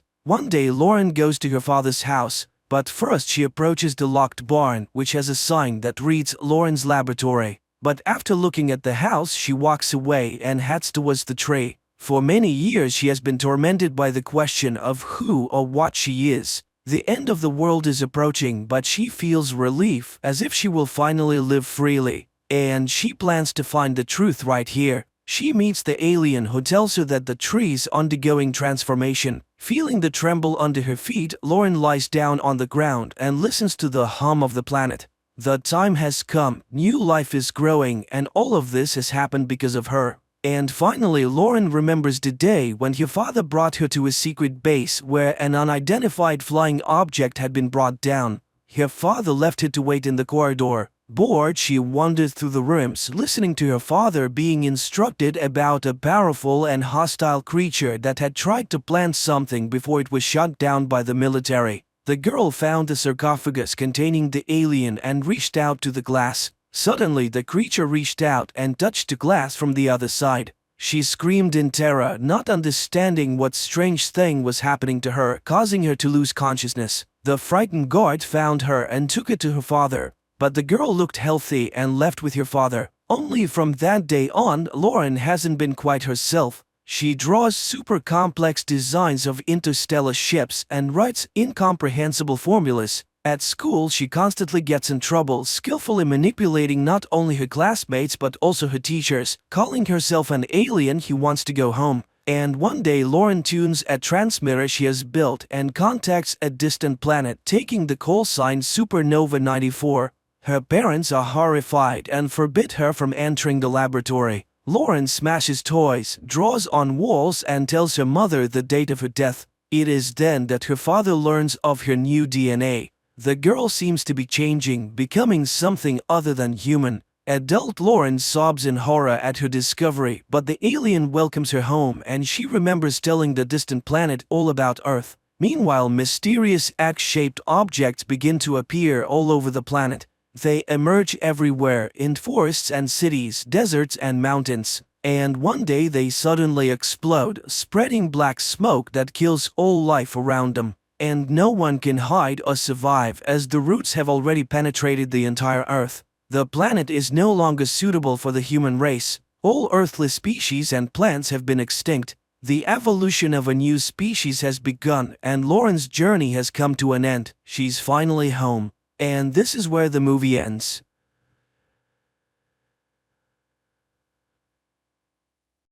Helly wakes up lying on a table in front of a speaker, from which an unknown voice persistently asks her name. The girl tries to come to her senses and understand what's happening, but the voice doesn't answer her questions, repeating the same thing and insisting that Helly must undergo a short survey. Realizing she can't leave the room, she agrees to the testing but immediately realizes she knows none of the answers. She can't remember her own name, the state she was born in, or even what her mother looks like.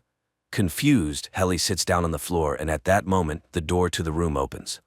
In the doorway, she sees the silhouette of a man. Shortly before this, sitting in his car, Mark Scout is having a breakdown, unable to stop crying. Finally, he composes himself, wipes his face and steps outside, then heads to work at the large Lumon Company building as if nothing happened.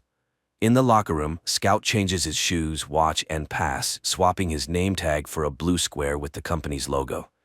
At the entrance, a guard searches him with a device resembling a metal detector, after which the clerk enters an elevator where he experiences slight dizziness that completely alters his state of mind.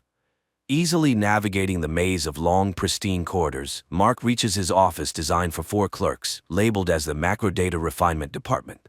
Each employee sitting at their personal computer selects random numbers from a multitude displayed on the screen. After a few minutes of work, Scout realizes that only 2 of his colleagues are present today. Pity, his partner and best friend, unexpectedly didn't come to work without notifying anyone. Milchick, the deputy director with a smile, enters the office and invites Mark to come with him.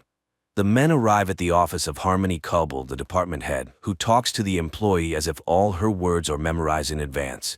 She places a speaker in front of her, through which the board of directors participates in the meeting, but Mark hears nothing but strange hissing. Coble informs the clerk that Pity no longer works at the company, which greatly surprises and upsets Mark. No explanation for the news follows, but Mark is appointed the new team lead, replacing his good friend. Immediately after the appointment, Milchick leads Mark to a room with a microphone and monitors, where he will greet a new company employee for the first time. Thus, Mark becomes the voice and silhouette that Helly first encountered. When Scout enters the room with the frightened girl, he calmly starts explaining to her that she is now a Lumen employee. Ignoring Helly's questions and objections, Mark begins to read her important information about the importance of separating work and personal life until the girl finally loses it, throwing the speaker at the head of the boring man. But Helly fails to leave again and obediently sits down to listen to Mark, who seems to be about to clarify the situation. Unable to bear it any longer, Mark, breaking all instructions, hints to Helly that she needs to ask to leave 3 times, and after that, he finally leads her out of the room, also guiding her through the numerous white corridors. Eventually, the pair arrive at an exit which states that separated passage is prohibited, and Mark tells the girl she can leave the building. However, when Helly steps out the door, she finds herself in the same place she just left. Mark takes Helly to Harmony's office, who welcomes the new employee and gives her a disc, which should finally clarify everything. On it, the girl sees herself addressing herself, saying that she voluntarily participates in a program to separate consciousness into work and personal, where in each reality she will not remember another one. At 5 p.m., the workday in the offices ends, and the employees leave the building. Coming out of the elevator, none of them remembers where and how they worked, their colleagues, or anything from the day. When Mark almost hits Helly with his car, he doesn't recognize her, just as she doesn't recognize him. On the windshield of the car, the man finds an envelope from the company, stating he accidentally fell at work, and as an apology, the company gifts him a certificate to a nice restaurant. Naturally, he also doesn't remember that the bruise on his forehead appeared after interacting with Helly. Returning home, Mark confronts his strange neighbor, Mrs. Selvig, after which he plans to spend the evening as usual in front of the TV. but his pregnant sister Devon arrives and drags him to a dinner party with friends to shake up her relative who, in this reality, cannot get over his wife's death, which led him to agree to the severance procedure to sometimes forget his pain. The company gathers at the table of the strange hosts, who announce a dinner without food, serving only a glass of water. Reckon, Devon's husband, raises the topic of Mark being separated, which causes debates at the table. Devon convinces her brother to stay overnight, and the young people talk late into the night, reminiscing about their childhood in parents. Waking up at night to drink water, Mark Scout sees a strange man in the yard, hiding behind a tree and watching him. The next day, Mark decides to use his certificate and goes to the restaurant, where this same man joins him at the table and demands he hang up the phone during a conversation with his neighbor. The man turns out to be Mark's best friend, his partner Pitty, whom he doesn't remember in this reality. He hands his colleague an envelope with an address where he can be found and short explanations that he managed to remember everything despite the severance operation. Mrs. Selvig waits for her neighbor and apologizes to him for the constant conflicts over the trash bins. The woman caringly asks the man to sleep more and take care of himself. Looking at her, Mark doesn't recognize his boss Harmony Coble, and it's hard to tell if the boss knows they are also neighbors or if she also lives in two personalities. Helly continues her training at Lumen, but the girl still can't grasp what happened, despite Milchick explaining the severance operation to her in detail several times.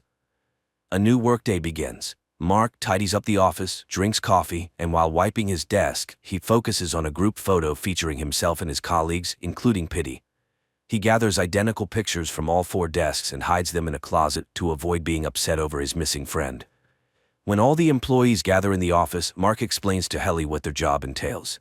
She doesn't quite understand the purpose of searching for numbers, but she sits down and stares at the monitor along with the others. During the workday, the girl learns that her other version, the one living outside Lumen, is called an extra, but there's no way to communicate with her as the guard at the entrance checks for any text codes. Milchick gathers the team for a regular game where each participant talks about everything they remember and know, as well as their feelings and emotions. At the meeting, Mark shares his concerns about Pitty, saying he doesn't know if his friend is even alive. Milchick abruptly stops such conversations, reminding everyone that there are no deceased at Lumen as the company takes care of its employees. The team's fun ends with a new group photo, but Helly suddenly announces that she doesn't want to work there and plans to leave. Eventually, the girl realizes that this version of her can't leave the Lumen building at all. Moreover, the rebel ends up in the hands of Mr. Reiner, the head of security, but Mark manages to save his friend, preventing the boss from taking her to the break room. Returning home, Mark plans to read the postcard left by Pitty, but a knock at the door distracts him. Mrs. Selvig decides to visit her neighbor and offer him homemade cookies as an apology. After seeing off the guest, the man falls asleep and only remembers the letter the next morning. Calling in sick to work, he decides to skip a day and drives to the address mentioned in the postcard, finding an abandoned area of the city where he discovers his Fremen in an old greenhouse. One of Mark's colleagues, elderly Irving, falls asleep at his desk and gets a reprimand from the management before being sent to the staff psychologist. There, while waiting for his appointment, he meets Bert, a similarly aged employee from another department. Meeting Pitty, Mark learns about the restroom where employees monotonously apologize for their work misdemeanors. Pitty, who managed to cancel the severance, reveals that something terrible is happening at the company, which is why he is now being hunted. Mark takes his friend home and houses him in his basement. Pitty constantly suffers from headaches and hallucinations, often feeling like he's back at work. When he recovers, he tells Mark that there is no double life, and while they sit there, their other selves continue working in the office. Despite all the details, Mark repeats that he doesn't want to cancel the severance to avoid remembering his deceased wife, but Pitty tells his colleague that he has seen him with red eyes at work because even there he feels his pain, just not remembering what caused it. Reading the news in the morning, Mark announces that Helly's extra refused her resignation from Lumen. Pitty remains in the house alone and hears the door open upstairs. Watching from hiding, he recognizes his former boss in the uninvited guest.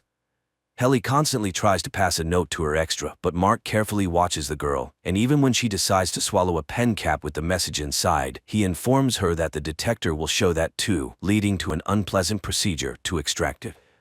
In the corridor, the office employees meet their colleagues, among whom is Bert, Irving's friend. The men exchange a few standard phrases and wink at each other. The entire company goes to the Personality Center to learn more about the creators and managers of Lumen, and Helly again uses the situation to try to escape. This time, Mark fails to cover for his friend, and Mr. Reiner takes the girl to the restroom, where she is forced to repeat words of apology and penance over 1,000 times for her behavior until she repents. Mark sees that the photos from the group photo session have arrived and decides to replace the old ones. Removing the pictures from their frames, he discovers a floor plan drawn by Pitty on one of them. At the same time, Pitty makes it to a night store and collapses there, unconscious. The ambulance is unable to help the man in time. All of this happens in front of Mark, and he quickly rushes home, where he removes all traces of his guest's stay in the basement. Having turned off the lights, he hears his colleague's mobile phone vibrating. Bert visits to give Irving the bags they sew in their department, ahead of the others, and also invites his friend to visit their office, to which Irving happily agrees. Helly returns to the office completely depressed after spending a whole day in the test. Mark tries to reason with his friend and make sure she doesn't provoke conflicts anymore, but finding the photo with the floor plan drawn by Pitty in Mark's desk, Helly accuses her colleague of hypocrisy as he convinces her to accept their situation, yet keeps such things himself. Bert shows Irving paintings in his department and at one point touches his friend's hand, after which Irving embarrassedly runs back to his workstation. Devon's husband leaves a gift on Mark's doorstep, his own book about the meaning of life without severance. However, when Harmony broke into her neighbor's house, she took the book and brought it to work. Returning to the office, Irving noticed the bright cover, but besides the book itself, he was surprised by something else. The first page had a dedication stating the book was intended for Mark Scout. Irving brought his colleague to explain what this all meant, but naturally Mark could not remember his relative or anything from his external life. Not wanting to give up, Helly found a paper cutter in the office and, threatening to harm herself, demanded permission to record a message for her extra. Receiving a response, she realized that it was not so much about the company as about herself. The response from Helly in the outside world was such that she should obediently continue her work at Lumen. Pitty's hidden phone in the basement keeps vibrating, but seeing an unknown number on the screen, Mark hesitates to answer the call. Mark goes to the funeral home to say goodbye to his friend and is surprised to see his neighbor Mrs. Selvig there, who also did not expect to meet him. Both lie to each other about the reason for their visit, but the woman keeps an eye on her neighbor. At the ceremony, Mark meets the deceased friend's ex-wife and daughter, and they immediately guess where the man knew their family head from.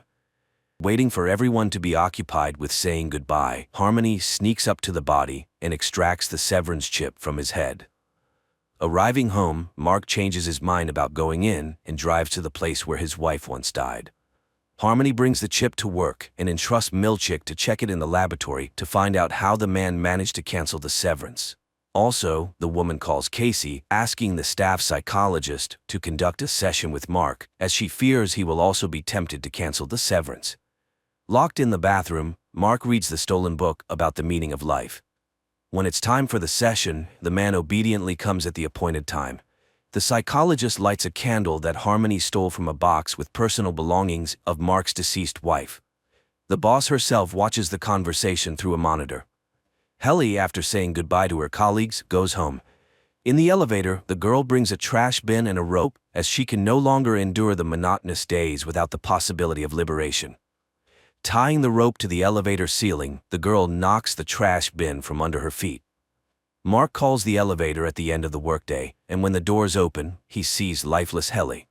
Trying to save his colleague, he calls for help, and Mr. Reiner appears immediately, ordering Mark to quickly get into the elevator to avoid additional witnesses. Coming to work the next day, the first thing Mark remembers is the incident with Helly. Stepping onto the floor, he is immediately taken in by Harmony and Milchick, who reprimand the department head for not keeping an eye on his employee. Harmony gives Pitty's chip to Reiner and instructs him to find out who and how managed to hack it and restore the consciousness of the separated. The man asks if the head informed the board of directors about what happened to Helly, but Harmony avoids answering. Locked in the bathroom, Mark continues reading the stolen book, which increasingly inspires him. After work, the guy takes his things from the locker and sees many voice messages from Rickon, informing that Devon will soon give birth and everyone expects the brother to be with her. Mark heads straight to the maternity cottage settlement to support his relative. In a conversation with Rickon, he learns about the book he left on his porch as a surprise, but it never reached its owner. Devon steps out of the cottage to find coffee and meets another pregnant woman. The future mothers talk and discuss their unborn children, but Devon has to return as her contractions intensify. Comforting his sister, Mark shares his suspicions about Lumen and his intention to find out what the company is up to.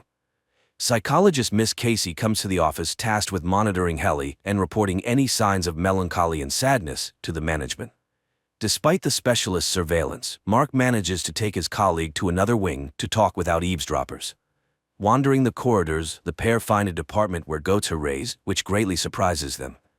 This further confirms that none of the separated employees even suspect what the company is working on.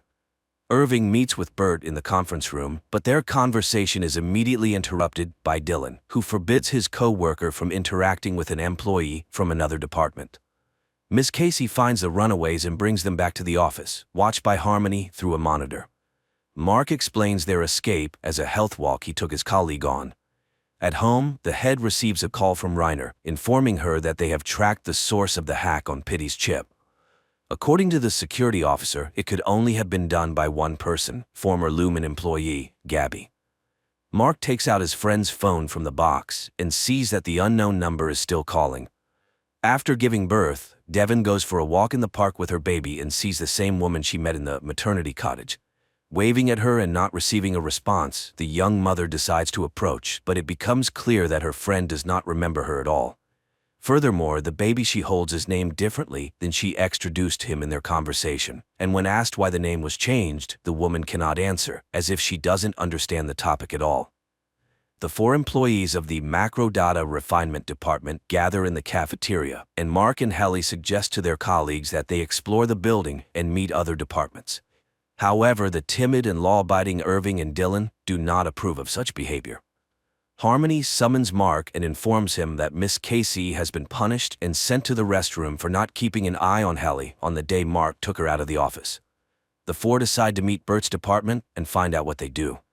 While the colleagues get acquainted, Dylan explores the unfamiliar office and finds interesting cards. He manages to slip one into his pocket before an unhappy milkshake arrives to return the curious clerks to their workplace. Back in the office, they are greeted by Harmony. After solemnly singing the Lumen anthem, the head sends Mark to the restroom, where he meets an exhausted Casey. Devon looks for a lactation consultant, and her advertisement is answered by an experienced nurse. When she arrives at the home of the young parents, the woman recognizes her as her brother's neighbor, Mrs. Selbig. As soon as the helper takes the baby girl in her arms and she stops crying, the couple trusts her, and Devon doesn't question how Selbig ended up there. A boy sits in front of the TV with cartoons, closing his eyes and counting to 1,000, starting to lose count. Dylan sits in the locker room not understanding where he is, and Milchick appears, demanding to know where the clerk hid the card from the neighboring department. Suddenly, a boy bursts into the closet and jumps on Dylan's neck, calling him Dad. The man realizes that his work consciousness has been transferred to the life of his extra, and this is what his life outside Lumen looks like. Waking up at night, Mark turns on Pitty's phone and answers the call. A woman's voice understands who she is talking to and arranges a meeting. Arriving at the college, Mark meets Gabby. She was the one who installed chips in all the separated, and now she's trying to fix the situation. During the conversation, Reiner appears out of nowhere, but the woman deals with him, explaining that he poses a threat to everyone trying to pull the separated out. Gabby sends Mark home and promises to contact him to help him retrieve his another personality that is constantly at Lumen. She hands the clerk Reiner's pass, which is untraceable, and opens any door, and instructs him to take it to work, hoping that the other Mark will understand how to use it. Arriving at work, Dylan inquires Milchick about what happened and who the boy was who called him Dad. The man can't think of anything else, realizing he has a different life going on somewhere else. The supervisor tries to gloss over the question, and knowing Dylan's love for rewards and incentives, promises him special bonuses, explaining that it was a random activation that went a little off plan. The employees learn that they are now working under lock and key to prevent wandering the corridors and interacting with colleagues from other departments. Harmony visits Devon's house daily as a consultant, but in reality, she tries to gather more information about Mark. Over a cup of tea, she finally learns that the man has questions and doubts about his job and already regrets having separated. Milchick comes to the office and announces a 5-minute music and dance event to keep the team's spirits up. During the dance, Mark discovers a pass in his pocket, but realizes it's probably a handover from his extra, so he hides it back to use at a more opportune moment. The music break abruptly ends as Dylan attacks Milchick, demanding he tell him about the son he accidentally saw during the switch. The clerk tells his colleagues about his awakening and how he saw his son, and now he wants to cancel the severance. Helly realizes there is some way to awaken and only needs to find out the details to return to normal life. Of the four, only Irving disagrees with breaking the community's rules, also trying to dissuade his friends. Using Reiner's card, the group exits into the corridor, but Irving leaves his friends and heads to the neighboring department to find out what happened to his friend Bert. Mark and Helly decide not to waste time and find the control point, which can manage all Lumen employees. Taking the manual with them, the pair returns to the office to avoid being caught by Harmony. Irving arrives at the other department and finds himself at a party celebrating Bert's retirement. Horrified, he realizes he will never see his friend again and tries to explain that the only way to leave Lumen is for one reason, but everyone pretends not to hear his arguments. Dylan studies the instructions, and the employees find out that not everyone can switch. Someone has to manage the process from inside. The guy volunteers to do this so that everyone else can escape to the outside world and find those who can help them cancel the severance. Returning to his department, Irving tells his friends that he will look for a way out with them, wishing to erase Lumen from existence. Irving's extra sits on a bench in the park with his pet. Returning home, the man approaches the easel and paints a picture using only black colors. Dozens of absolutely identical black paintings already stand against the walls. Harmony calls Mark and schedules his last session with Mrs. Casey, supposedly to close the quarter. In the office, the man learns that the psychologist is working her last day and is being replaced by another specialist. The employees await Dylan's waffle party, planning to use this time for the switch. Trying to act as calm as possible, they rehearse their escape plan. The board of directors learns about the incident with Helly in the elevator and suspends Harmony from managing the company. Using the stolen pass, Mark sends his friends outside one by one, leaving himself for last. Dylan heads to the waffle party, then sneaks away to the control center to start the operation. Each employee, once in the outside world, must carefully study their extra's life and figure out who in their circle they can ask for help. Harmony, devastated by her dismissal after so many years of loyal service, is at home when the doorbell rings. Resuming her disguise as Mrs. Selvig, she opens the door to find Mark, who inquires if she'll attend the event Devin and Rickon are organizing for their book release. Initially citing poor health, Mrs. Selvig eventually agrees to attend, saying she'll arrive a bit later. When she arrives at the party, she tries to stick close to Mark to learn why he wants to leave Lumen. Dylan breaks into the control room and locks himself in, preparing to launch his friends. Reaching the controls, he pulls the levers and the process begins. Finding himself in Devin's house, Mark's extra doesn't recognize anyone.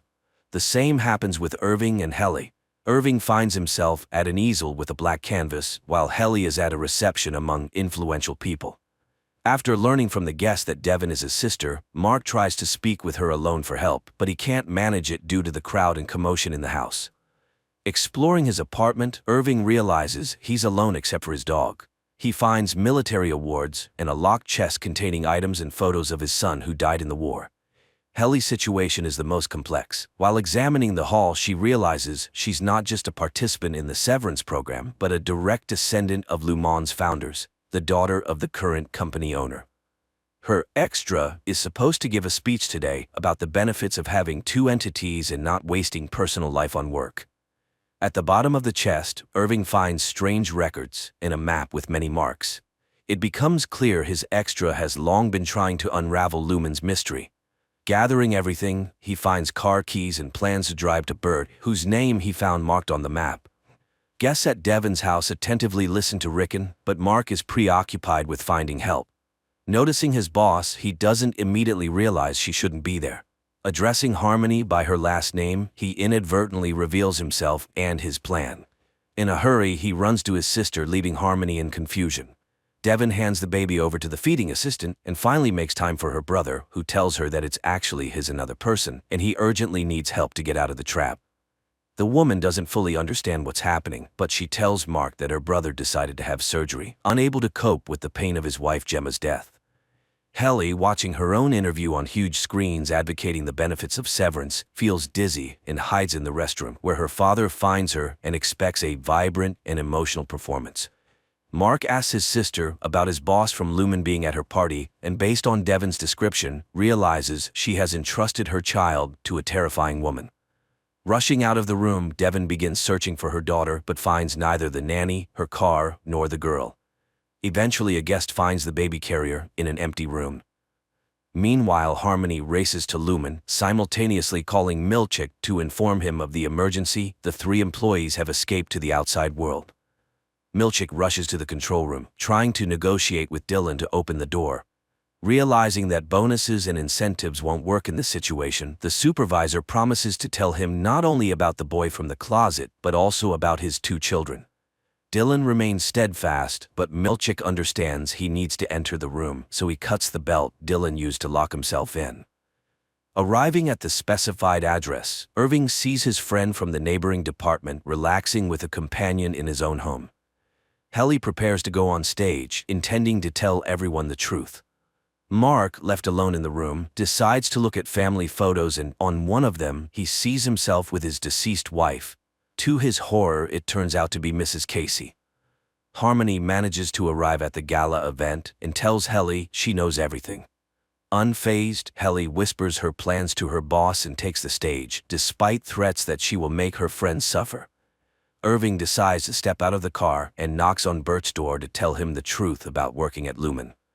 Mark tells his sister that his wife is alive and he knows where to find her, while Helly starts speaking from the stage, revealing that all the sweet stories about severance are pure lies and that extras suffer, trapped. At that moment, Milchick cuts the belt, bursts into the control room, and pushes Dylan away from the levers. All the escapees return their extras consciousness of personal life. This concludes the first season.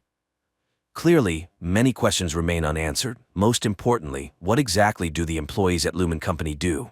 Hopefully, we will get the answers in the second season, set to release in 2024.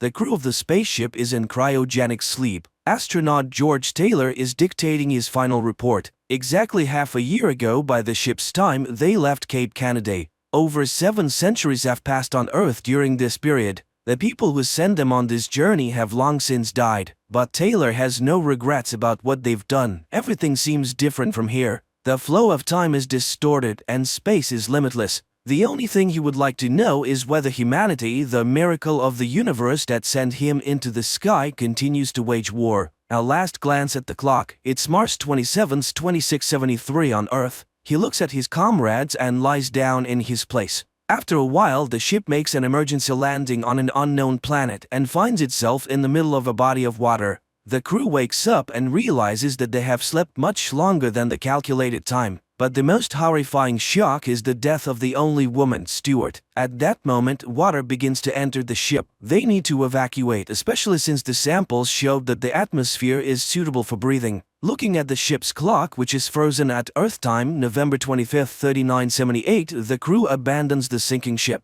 Boarding a life raft, the humans sail to shore, marveling at the grandeur of the surrounding nature. There is no sign of intelligent life anywhere. Taylor reminds them that they are 320 light-years from Earth on an unknown planet in the constellation Orion. It is impossible to determine more precisely as no one has had time to look at the instrument readings. Upon landing on the shore, Taylor takes inventory of what they were able to salvage from the ship.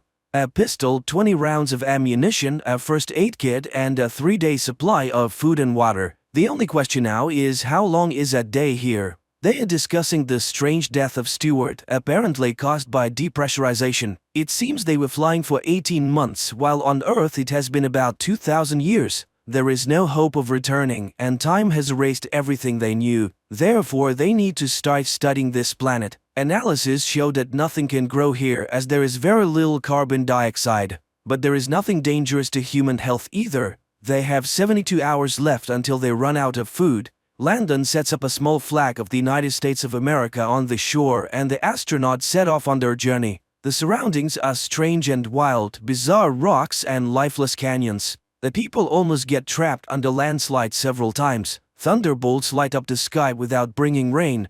and the sky itself is covered with clouds with no satellites or landmarks. One thing they know for sure, there's a time gap between them and Earth. Their loved ones died 20 centuries ago. Even if they returned, no one would remember them. Taylor urges his comrades on. Why did they embark on this flight? Was it for fame, new knowledge, or the opportunity to live longer? But now they have lived much longer than any other human on Earth. Only Taylor set out on this journey because he's a dreamer. He is confident that there must be something better than humans in the universe. At that moment, Dodge calls out to them. He has found life. A barely noticeable green shoot has sprouted from rocky desert. This means there are plants here and they need to find them. The group continues forward. Everywhere they look, they see unfriendly rocks, but ahead they see green bushes and some strange crosses that resemble scarecrows. After walking a little further, the astronauts are thrilled to finally see water ahead. The excited group quickly sheds their clothes and jumps in. After that, they swim towards the shore and notice human footprints on the sand. Suddenly, they see dark figures stealing their clothes. The men chase after the thieves, who leave behind obvious traces of their path, such as broken clothing and scraps. Soon they come across their torn clothes and put on whatever remains. Finally, they reach a plain and see many people behaving quite strangely. They are silent and pay no attention to the astronauts, instead calmly gathering and eating different fruits. The Earthlings are puzzled as their fellow humans seem almost feral. Luckily, they are not cannibals. Suddenly, an ominous sound comes from the forest and the people start running. The astronauts try to understand what is happening and suddenly see armed riders. Shots are fired and then monkeys appear on the clearing, apparently hunting the humans. The Earthlings attempt to flee and in the heat of the chase they split up. Shots are heard from all directions and Dodge is killed. Taylor, along with others, runs towards the river, and just when it seems like he's about to make it, one of the monkeys shoots him in the neck, rendering him unconscious. The tied-up astronaut is thrown into a cell with other prisoners. He's surprised to see the monkeys taking pictures as if it's a souvenir. George is brought to a hospital where he's examined by scientist monkeys. They examine Taylor, who's wearing strange clothing. But two chimpanzees argue about the need to study the animal's brains, ignoring Taylor, who's still recovering from his throat wound and unable to speak. In the morning, Dr. Zyra does her rounds. She's intrigued by a strange animal she calls Bright Eyes because he pretends to talk in a hilariously convincing way. Taylor tries to demonstrate that he's intelligent and attempts to snatch the pencil from Zyra's hand. At that moment, Dr. Zaius enters. Zyra shows him the exceptional human, but Zaius is skeptical and sees him merely imitating. Zyra tries to draw attention to the human's uniqueness by highlighting his unconventional use of a blanket as clothing and his unusual hand movements. Perhaps he's intelligent, but Zaius is irritated, dismissing it all as cheap tricks. Humans are dangerous and must be destroyed. Later, they bring a female human as a gift and lock her in Taylor's cell. The next day, George and his companion are walking in the yard in a large cage. Zyra brings her fiancé, an archaeologist named Cornelius, to show him Taylor, but Cornelius sees nothing special about him. While the apes argue, George writes in the sand, but nobody pays attention to him. At that moment, Dr. Zaius arrives, annoyed at Zyra with her human again. Suddenly, a wild man attacks George and a fight breaks out. The guards drag Taylor away and Zaius sees the letters George wrote but quickly erases them. Zyra apologizes to Taylor, but he snatches the paper and pencil and writes his name on the piece of paper. Zyra is astonished and takes him home. Cornelius doesn't believe her stories. It's all just tricks. Humans can't write. They try to figure out where he learned it and Taylor writes the name of his school. The apes are shocked. Could he really be intelligent? The man explains that they came from another planet. Cornelius is puzzled, but flying is impossible. Then Taylor crafts a paper airplane. Afterwards, he asks to see the maps and explains where they landed and how they got there. Zyra and Cornelius argue fervently. She claims that humans are a mutation, the missing link between apes and monkeys, and it is quite possible that monkeys evolved from humans. Dr. Zaius, who enters the scene, discovers the paper airplane, crushes it, and orders the man to be taken to a cell. Taylor and Nova sleep in their cell when the arriving apes order Taylor to be prepared for a castration operation, but the man breaks free and runs out of the cell. He manages to hide in the ape temple but is noticed, and the man has to run through the ape city again. Taylor ends up in a museum where stuffed humans are exhibited. Shocked, he runs out into the street but gets caught in a net, where Zyra finds him. And then the voice returns to Taylor, shocking the apes. Later in the cell, Taylor tries to teach Nova how to speak, but the apes take the girl away and put her in the cell across from him. The man tells her about his life on Earth, but he didn't love anyone there. He wonders if Nova can love. The apes put a collar on him and take him to trial. A hearing is now taking place, and Zyra and Cornelius are ready to act as his attorneys. The judges are outraged. He has no rights because he's not an ape. But then what is he being tried for? The court gives a continuance to his lawyers, but Taylor intends to defend himself. A theologian scientist is called to testify, trying to prove the man's irrationality, as he does not know the answers to the simplest questions. But Taylor cannot know them as he has not studied their culture. A person is prohibited from speaking, so he writes his statement and submits it to the court. Cornelius reads that Taylor is a space explorer and arrived from another planet, but the apes do not believe him. They demand to bring the people captured with him. And Taylor sees Landon, but he does not recognize his friend, and the scar is found on his head. George realizes that Dr. Zaius destroyed the man's brain. George is dragged back to the court. And then Cornelius defends Taylor. He did not lie when he said he came from the Forbidden Zone. He described it very accurately, and Cornelius himself was there, and he found traces of ancient ape culture. Zyra continues the defense. If he did not come from another planet, he was born on this one. She found no reason why people cannot speak. The problem is not in anatomy but in the brain, and that is the truth, but nobody wants to listen. Zyra and Cornelius are accused of scientific heresy and the tribunal is closed. The fate of the man is predetermined. He is handed over to Zaius, who intends to perform operations on him. George is outraged. How could such an upside-down civilization arise? And most importantly, why is Zaius so afraid of him? Zyra cannot accept this and organizes the escape of Taylor and Nova. Outside the city, Cornelius meets them with horses and supplies. He suggests returning to the spacecraft landing site. A small caravan sets off and reaches the river. If they follow it, they will reach the sea. Soon they reach the place where Cornelius was excavating. He's ready to take the man to the cave. And then Zyra sees the pursuit. Dr. Zaius, who caught up with the fugitives, is in for an unpleasant surprise. Taylor is armed. The Earthling offers a compromise to the doctor. If Cornelius can prove that their culture is not the oldest and originated from humans, he will leave them alone. Everyone goes into the cave. While Cornelius shows off his findings, Taylor discovers spare parts of a human, a dental plate, glasses, and a heart valve. But the main discovery is a human doll that says the word mama. Zaius tries to find a reasonable explanation when gunshots are heard outside. Everyone rushes to the exit. It's the makeshift doctors who, unable to keep their words, have attacked the fugitives' escorts. Taylor takes Dr. Zaius hostage and orders everyone to leave. Taylor will release him in exchange for a horse, food, and water for him and his woman. But before leaving, he asks the doctor why he always feared him, and he answers because he's a man, and that his ancestors are to blame for the lifeless forbidden lands, for he is the lowest and most treacherous beast.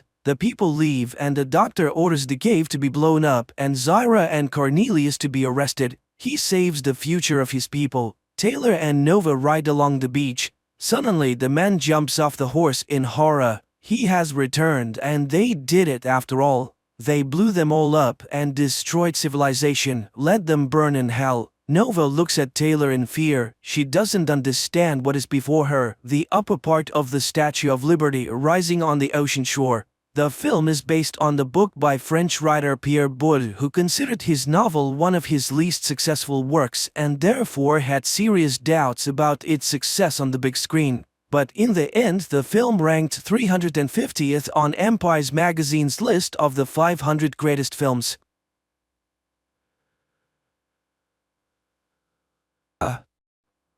The film takes place in the small town of Wengenberg, where a young girl named Yennefer lives with a skewed face and a disgusting hump in the family of a cowman. Because of her ugly appearance, the girl is constantly mocked by the locals, and one day when Yennefer is once again mocked by a couple of local young men, the girl accidentally opens a portal to the magical Tor Lara in Aretuza, where she's met by the young wizard Istrid. The guy's concerned. All magic leaves traces which wizards can use to find someone who has even an ounce of magic in them. He decides to save the budding sorceress and opens a safe portal that brings Yennefer home. Time later, a beautiful and wealthy lady arrives at the farm of the girl's father to buy a pig. But upon seeing the girl, she expresses a desire to buy her too. And the father, who does not hide his disgust for his daughter, sells her for half the price of the animal despite the pleas of her mother, who recognizes the lady as a witch. So Yennefer finds herself in the magical school of the enchantress Tissaia of Rhys, where several girls are already studying. At first, Yennefer takes the separation from home hard and how low her father judged her. She even tried to commit suicide, but when classes begin, she discovers that the young wizard was right. It was her inadvertent wizardry that caused the wave and caught the attention of the school's rector, the wizardess Tissaia. The girls who study at the school have also distinguished themselves with the same unique skills. Soon Tissaia holds the first test. The girls must lift a stone and a flower without touching them and using a spell. Everyone more or less manages to cope with the task, but Yennefer fails. The girl stubbornly tries again and again until Tissaia stops her. Frustrated, Yennefer runs away. Later, she finds Istrid in the cave and tells him her name. Sometime later, Tissaia trains her female pupils to recognize man's greatest fear. She sees the girls in pairs and orders them to look into each other's eyes until they get inside their rival schemes. Yennefer pairs up to encourage the girl, but she again fails. Tissaia is enraged. Yennefer is useless. And this is because she's lying to herself. Even if she were a beauty, no one would love her. Although she's not the only one to whom she has problems, Yennefer shares the problems with her only friend, Istrid, who talks about her schooling. He too was having a hard time with everything. The boy offers to read his mind, and the girl succeeds. One night, Tissaia wakes the girls in the middle of a storm and takes them to the Tor Lara, the most powerful magic place in the continent, entrance to which is only open to members of the Wizard Brotherhood.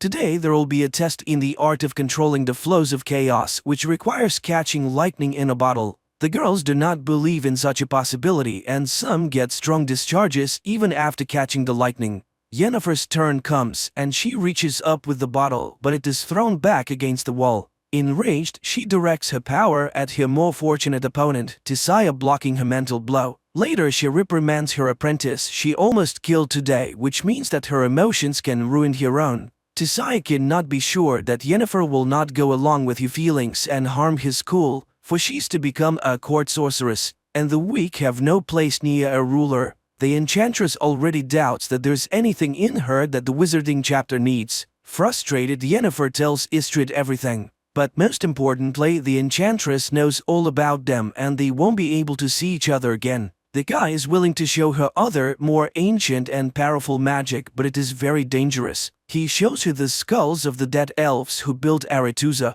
They were the first wizards of the continent, and they were the ones who built all the magical places. But humans came to the continent and slaughtered them. Istrid gives her a flower that can only grow where the elder blood rests and reads a spell, which by repeating it the girl opens a portal. The astonished wizard does not understand how she managed to do it the first time, and Yennefer confesses that her real father was a half-elf who died in the purge. It was his blood that made her ugly. The boy kisses Yennefer and confesses his love. Later, she shows Tissaia the flower. It turns out that this was her assignment, to get the plant by applying the skills of false emotion. Yennefer hopes to be elevated. The enchantress promises that she will soon hear a knock and know when it is time. Meanwhile, Istrid is also reporting to his mentor Strigobor about what he has learned about the girl. One night, Yennefer hears a knock at her neighbor's door and, taking the flower, goes after them. She peeks out as Tissaia turns the four of them into eels. The enchantress knows the girl is here and orders her to come out and push her former fellow students into the water. They are now the conduits of magic for Aretuza.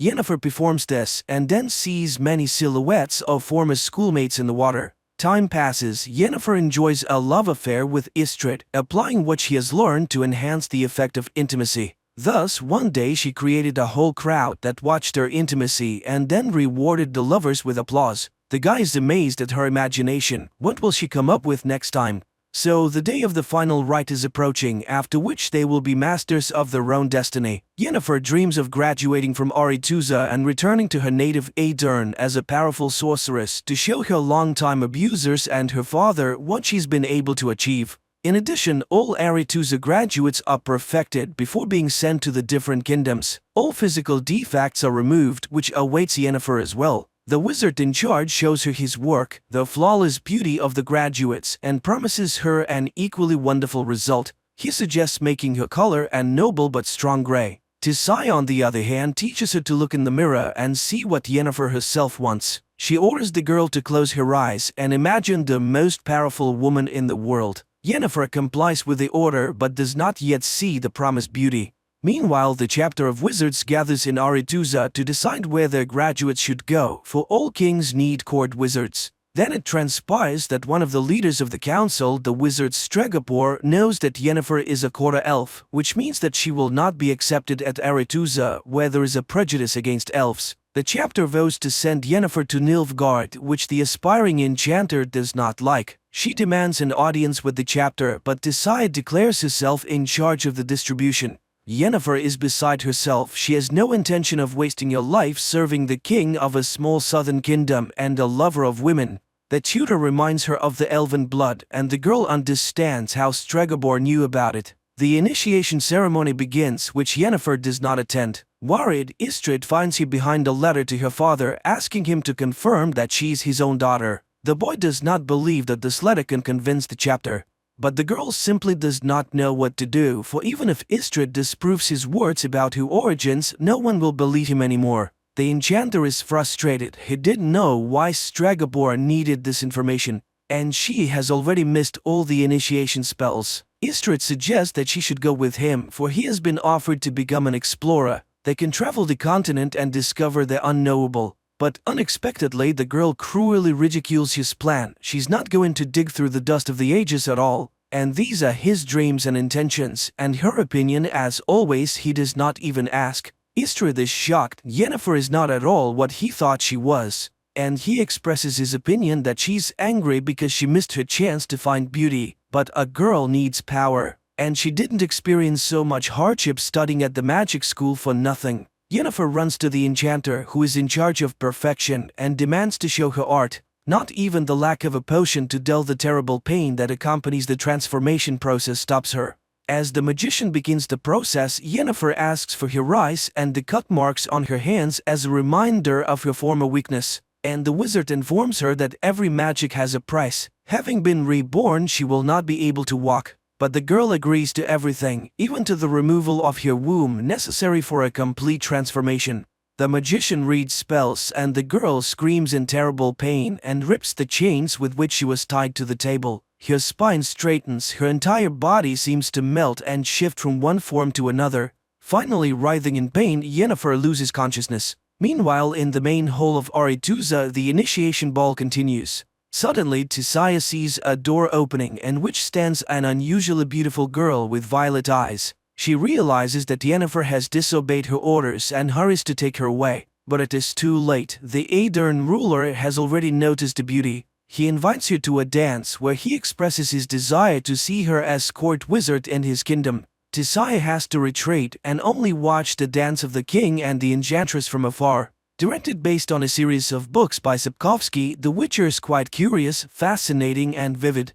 The atmosphere of magic, the world of monsters and steel swords transferred quite well, so the adventures of the female protagonist will be even more exciting in the next episodes.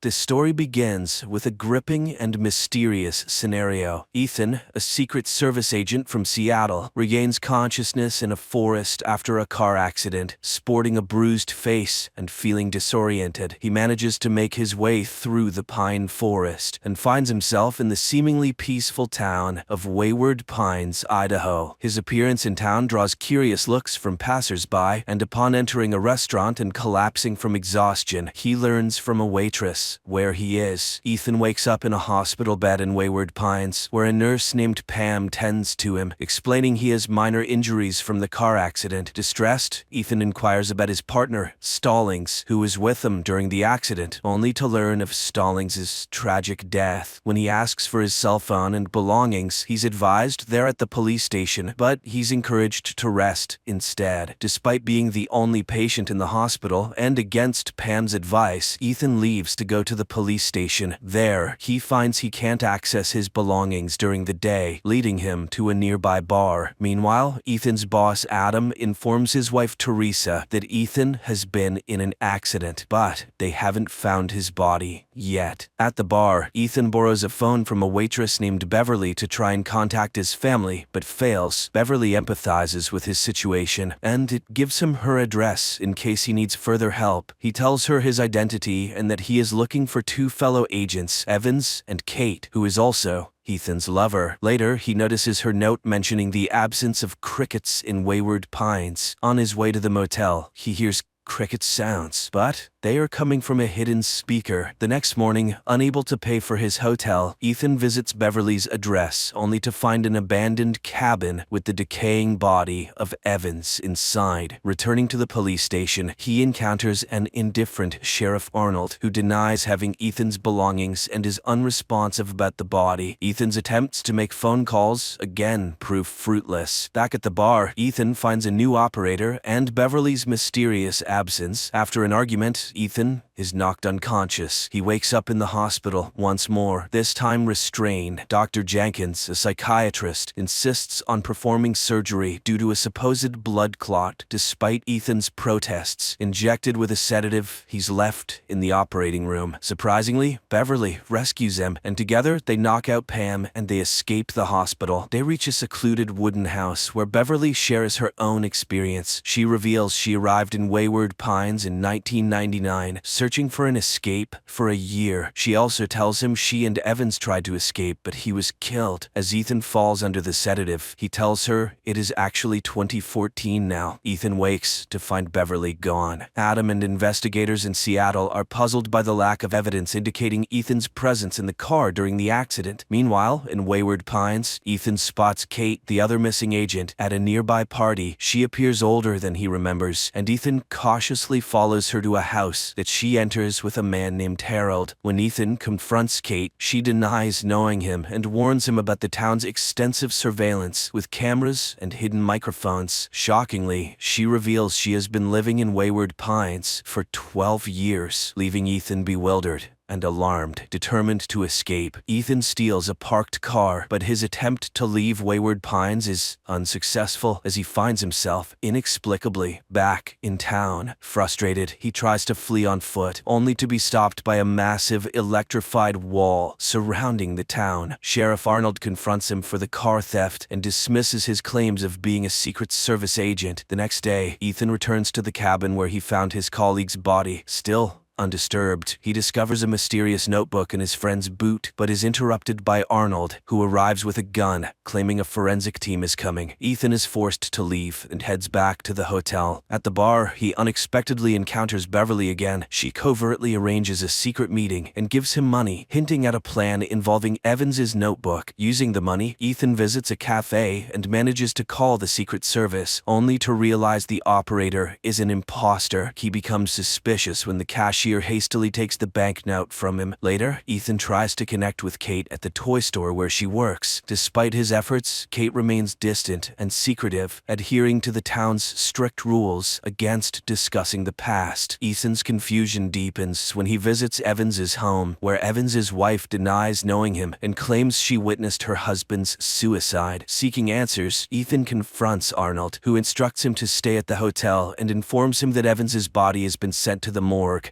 At the morgue, Ethan retrieves the notebook from Evans's clothes. In a startling turn, Ethan sees his wife, Teresa, and son, Ben, being brought into the hospital on stretchers, but he can't find them anywhere. Dr. Jenkins warns Ethan that his condition is deteriorating and insists he needs surgery immediately. Back in Seattle, Teresa grows increasingly anxious about Ethan's whereabouts, with their son Ben suspecting Ethan might have run away with Kate. When she contacts Adam for information, he assures her of his efforts, but explains that the details are confidential, deepening the mystery and concern for Ethan's fate. The tension escalates as Ethan continues to unravel the mysteries of the town. He meets Beverly at their agreed location in Pine Forest, where she reveals that a tracking device has been implanted in him. Together, they remove the device in a secluded stone house. Beverly also shares the harrowing truth that Sheriff Arnold publicly executed Evans as a warning to the town. Ethan later meets Kate again, and despite his reservations, accepts an invitation to dinner at her house with Beverly. Anticipating surveillance, he cleverly leaves the tracking chip on his hotel bed and sets out to find a package hidden in the pine forest, as indicated by a map inside Evans's belongings. After successfully retrieving the package, Ethan observes Arnold firing a gunshot from a distance at Kate's house. While Beverly nervously remains at the dining table, Ethan searches the bathroom for surveillance devices. Beverly inadvertently mentions her daughter, a violation of the town's strict rules. Realizing her mistake, she excuses herself, leading to a tense situation as all the phones in the town ring simultaneously, signaling their exposure. Ethan and Beverly hastily leave, evading the crowd, now alerted to their actions. In the cemetery, Ethan instructs Beverly to retrieve the agent's package while he draws the crowd away. However, Beverly is captured by the townspeople. Ethan, hiding in a nearby house, witnesses a chilling scene where Beverly is dragged onto a stage before an excited crowd. Arnold incites the crowd to punish Beverly for her attempt to escape, and she is brutally executed in front of the onlookers, including Ethan. Meanwhile, Ethan's wife Teresa and their son Ben travel to Idaho to investigate Ethan's disappearance. They arrive at the Secret Service field headquarters in Boise, Idaho, where Ethan was last reported. While there, Teresa uncovers a lead to Wayward Pines. As Teresa and Ben near the town, they are pulled over by Sheriff Pope, who sabotages their car under the guise of fixing an oil leak. The following morning, Ethan stumbles upon a truck loaded with supplies, indicating a connection to the outside world. He hides in the truck's cargo hold, eventually emerging in a well-lit warehouse filled with workers and abandoned vehicles, including one that belongs to his wife, Teresa. Inside Teresa's car, he discovers personal items belonging to her and Ben, adding to his desperation and confusion about his family's whereabouts and safety. The plot takes a dramatic turn as Ethan's situation grows increasingly mysterious. As Ethan explores the warehouse, Sheriff Arnold suddenly appears, attacking him with a sedative. Ethan loses consciousness and later wakes up in a hospital bed. The nurse there informs him that his wife Teresa and son Ben have been brought to Wayward Pines and are now living in Beverly's former house. Despite his disbelief, Ethan goes to visit his family, feeling a mix of relief and apprehension about their safety in the town. He cautions Teresa against wandering or communicating with anyone, even over the phone. Aware of the town's oppressive surveillance, Ethan then confronts Arnold and Nurse Pam at the police station, demanding to know why his family was brought to Wayward Pines. Arnold insists it's for their happiness, but Ethan, unconvinced and furious, presses for more answers. Their heated exchange is interrupted by a mysterious phone call, hinting that Arnold is merely a pawn in a larger scheme controlled by an unknown mastermind. Outside the police station, Ethan encounters Dr. Jenkins, who advises him to abandon any thoughts of escape. Ethan, however, firmly states he doesn't belong in Wayward Pines. Seeking more insight, Ethan meets with Kate in the pine forest, away from the prying eyes of surveillance cameras. However, Ben follows his father and witnesses the meeting, prompting him to rush home and inform Teresa. Kate explains to Ethan that after spending 12 years in Wayward Pines, she has resigned herself to the town's rules as the only means of survival. Upon returning home,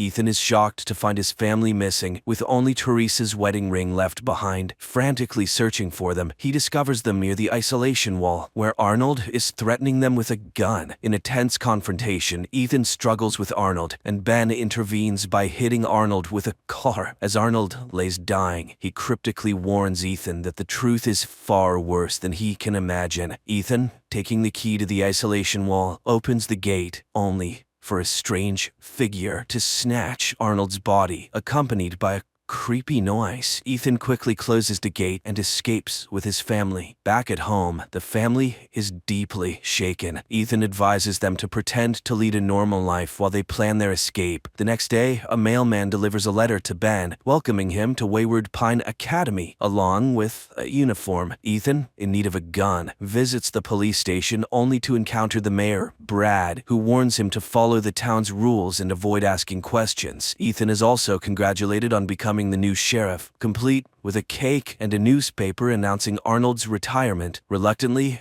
Ethan plays along. Meanwhile, Ben attends Wayward Pine Academy, where he meets his teacher Megan, who is also the mayor's wife and a therapist specializing in molding the children's minds. Ethan, continuing his investigation, discovers hidden files on the town's residents, nudging him to delve deeper into the secrets of Wayward Pines. Soon after, the tension within the town continues to escalate. The residents capture a man named McCall, who is accused of spreading harmful ideas on walls. Nurse Pam pushes for a public execution the following night, but Ethan, now acting as the sheriff, strongly opposes it. In his office, Ethan interrogates McCall, but is interrupted by a phone call, leading him to reluctantly agree to execute McCall the next night. That evening, Ethan's son Ben sneaks out with his school friend Amy, indicating the younger generation's growing curiosity and defiance. Meanwhile, Ethan and Teresa have dinner at a local restaurant with the mayor and his wife Megan, where other town residents, including Pam, Kate, and her husband, are also dining. A celebration for the new sheriff follows, during which Pam takes the opportunity to congratulate Ethan, but also stresses the importance of upholding the town's strict rules. Ethan,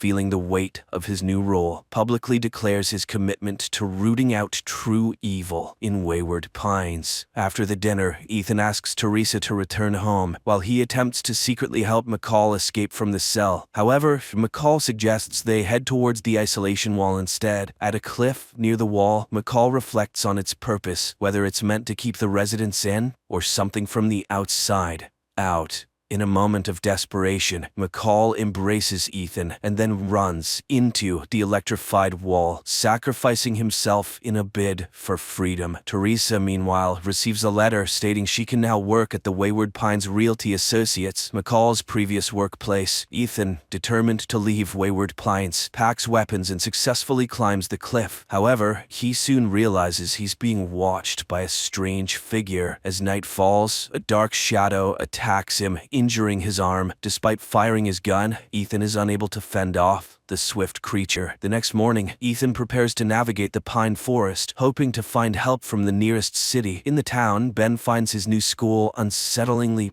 perfect. While Teresa starts her new job at the realty office, she's assigned to assist a new resident, Wayne, who appears confused and disoriented. Sensing a shared experience, Teresa offers her help and discreetly inquires about his past. However, their conversation is interrupted by Pam. Later, Teresa takes Wayne to a house under the guise of giving a tour. Using the noise of a dryer as cover, she warns him about the surveillance in Wayward Pines. She learns from Wayne that he remembers waking up in a chamber surrounded by others in a similar situation. Meanwhile, Ben and two new students are called to a closed, all-white room for orientation. Megan, the teacher and mayor's wife, begins the session, hinting that they are about to learn the hidden truths of Wayward Pines. Teacher Megan reveals a disturbing image of a hairless, monstrous humanoid creature evolved from humans in a dominant predator known as Abby, short for an aberrant. She explains that these creatures, Abbies, travel in herds, with the lunch break offering the students a brief respite to process this revelation. The session resumes. Each student receives an ancient coin dated 2095, leading teacher Morgan to reveal a startling fact. The current year is not 2014, as they believed, but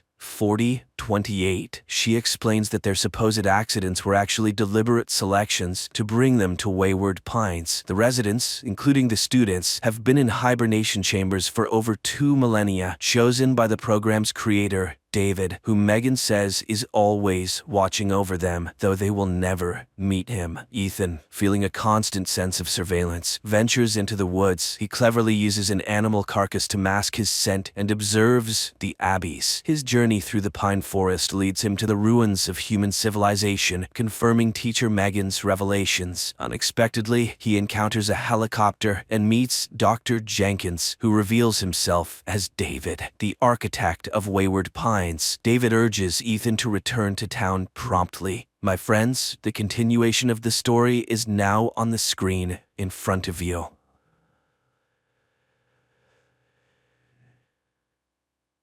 After the alien invasion, humanity is forced to hide in underground bunkers. The world leaders of Earth are desperately trying to keep people underground. But there is a soldier who kills one of the enemies and discovers a terrible truth. But they shelter immediately. The nonsense could attack at any moment. 50 years after the attack of something, all of humanity lives underground, although there are those who refuse to descend into the bunkers. An ordinary person can return to the surface only by becoming a soldier and serving the standard term, 100 days. One day, a soldier with the call sign Sum-1 completes his required training and boards a tank to travel to the outpost Cerberus, where he must serve his shift. On the way, the military encounters people running towards the shelter, which is called Exilium. The soldiers disembark one by one as they reach their assigned posts. Finally, it's someone's turn. However, the soldier cannot immediately enter the bunker as the door is jammed, so he climbs the watchtower to contact the command. The soldier undergoes DNA identification and the system congratulates him on the start of his 100-day service. He will have to monitor the territory, track something, and send those who stray into the shelter. The protective ring is in order, there are no breaches, all cameras are functioning, and the power supply is stable. But upon arrival at the post, the soldier does not find the person he was supposed to replace, which is a breach of protocol. The commander reassures someone. The former watchman with the call sign VAC-7 was evacuated for medical reasons. He was called up from the reserves and now he must strictly adhere to all the rules. He must not leave his zone and must be very vigilant because his vigilance is a condition for survival of humanity. They provide him with a daily access code and instruct him on how to enter the bunker through a secret passage, allowing him to go outside for this purpose. Someone begins to settle in. Finally inside, he discovers that the room is neglected and empty. Someone arranges his rations, lights a cigarette, and polishes a glass, listening to the system's reminders to think about the safety of himself and his family. At night, he dreams of laughing children, but the daily alarm clock reminds him of how many days are left until the end of his active service, and someone begins his daily routine. Exercises, showers, territory check, and food from his rations.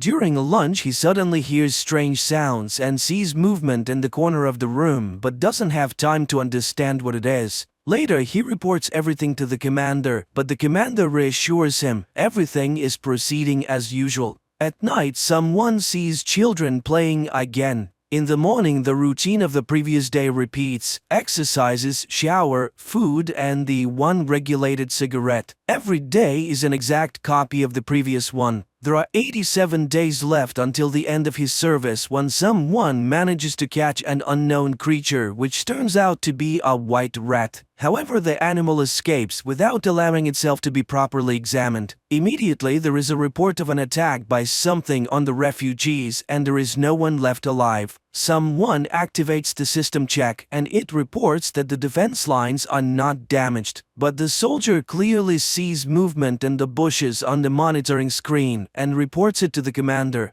The commander dismisses any intrusion and asks not to worry. There are 71 days left until the end of the term. The rat that someone named Doctor is no longer afraid of humans and he feeds it. One day there is an alert about a malfunction in one of the cameras and the soldier goes outside to perform technical maintenance on the security system. He surveys the outpost's territory, fixes the camera, and finds a dead bird hanging from a tree with a token bearing his predecessor's number. Right away, the system alerts him to toxic emissions and the soldier heads towards the bunker. Upon returning to the bunker, he reports everything that happened at the post, including the discovery of the token, to the commander, but all his concerns are quickly dismissed. The commander assures him that VAX 7 simply fell ill and is now in the bunker, recovering. The commander's overly cheerful tone makes him doubt even more. There are 65 days left. The United Nations warns of danger, urging people not to stay on the surface as resistance against something is futile. One day, someone goes out onto the territory once again, and after a warning about toxic emissions, he notices an unfamiliar creature in the depths of the forest that quickly escapes from him. He reports it again, but the defense ring is intact and there is no cause for alarm. Someone decides to investigate the bunker and finds a blood stain on the wall, leading him to suspect that VAX 7 may have shot himself and was never evacuated. The soldier tries to access the video camera recordings from the closet where it happened, but the system denies him access. So someone decides to break into the locker belonging to VAX 7 and discovers a sketchbook and a radio receiver. Among the drawings, he finds a sketch of his own post, Cerberus, and the neighboring post, Graham, sparking his interest. There are 54 days left until the end of his term. Someone increasingly thinks about the neighboring post and one day decides to go to Graham to try to establish contact. However, he finds that he cannot cross the perimeter because an implant in his leg activates pain with any attempt to leave the ring. The audio commands insistently urge him to return to Cerberus. He decides to take a step back and climb a tree, hoping to establish contact by waving his hand and shouting to Graham, but he receives no response. Returning to his post, he reviews the archive files and suddenly he discovers some creature on the internal camera and the electricity goes out. Behind him, the soldier distinctly feels someone's movement, even though the equipment insists that there is no intrusion. Someone rushes outside and even shoots at the bushes, scaring off a bird. He reports the malfunction to the commander, who promises to send a repairman and reminds him of his duty, especially with only 40 days left. Someone tries once again to access the archive but finds it impossible as the data has been lost due to an electrical surge. The next day starts as usual, but suddenly the soldier feels unwell. He takes medication and accidentally cuts his finger when he suddenly hears a cheerful children's song coming from the predecessor's closet. It turns out that VAX 7's radio is turned on and the neighbor from Graham Post is calling out to his old acquaintance. He quickly realizes that it's a different person and cuts the conversation short, despite pleas to talk to him. The electricity surges again and the soldier reminds about the specialist. The commander then tells him about an attack on a post where no one survived, so reaching distant outposts is very risky. Several more days pass. Someone starts going outside more often, and one day he discovers a woman and a child hiding from him in a cave. He tries to convince them to come down to the bunker, but the two of them run away, seemingly more afraid of him than of something. Returning inside, he hears a warning about several lost individuals in danger. However, now the soldier is not sure if they want to be saved. He talks to the rat more and more, telling it about the children in his dreams. It turns out that the ability to dream has become a thing of the past, but he has suddenly acquired it. This is seen as a sign of a mental illness. Someone keeps trying to contact his neighbor, but there is no response. One night, the soldier ventures out into the territory and kills a huge deer, which he dissects and eagerly consumes. He behaves more and more like a wild man, shooting at targets and walking without his helmet. One day, he makes another attempt to contact Graham, sending a signal with a mirror, but still receives no response, which infuriates him. On his way back, he enters a zone of toxic emissions and almost loses consciousness. In a semi-delirious state, he sees the strange creature again, which runs away from him. Regaining his senses, he tries to convey to his neighbor his belief that VAX 7 is likely being held in the forest, but Graham remains silent. There are 14 days left until the end of his shift when a repairman finally arrives at the post. He reports on a recent attack and the deaths of many people. The man is displeased, sensing the presence of the rat. He explains that the soldier's predecessor was friends with the rat, considering it the height of foolishness. The technician dispels someone's fears, explaining that the shadow on the wall is himself due to a system glitch. Strangely, the cameras in the defense ring are turned off, even though the soldier checked them just now. Then the rat climbs onto the table, and upon seeing it, the repairman forcefully shoves it away. The soldier rushes to the motionless rat and pleads with it not to die, which infuriates the repairman even further.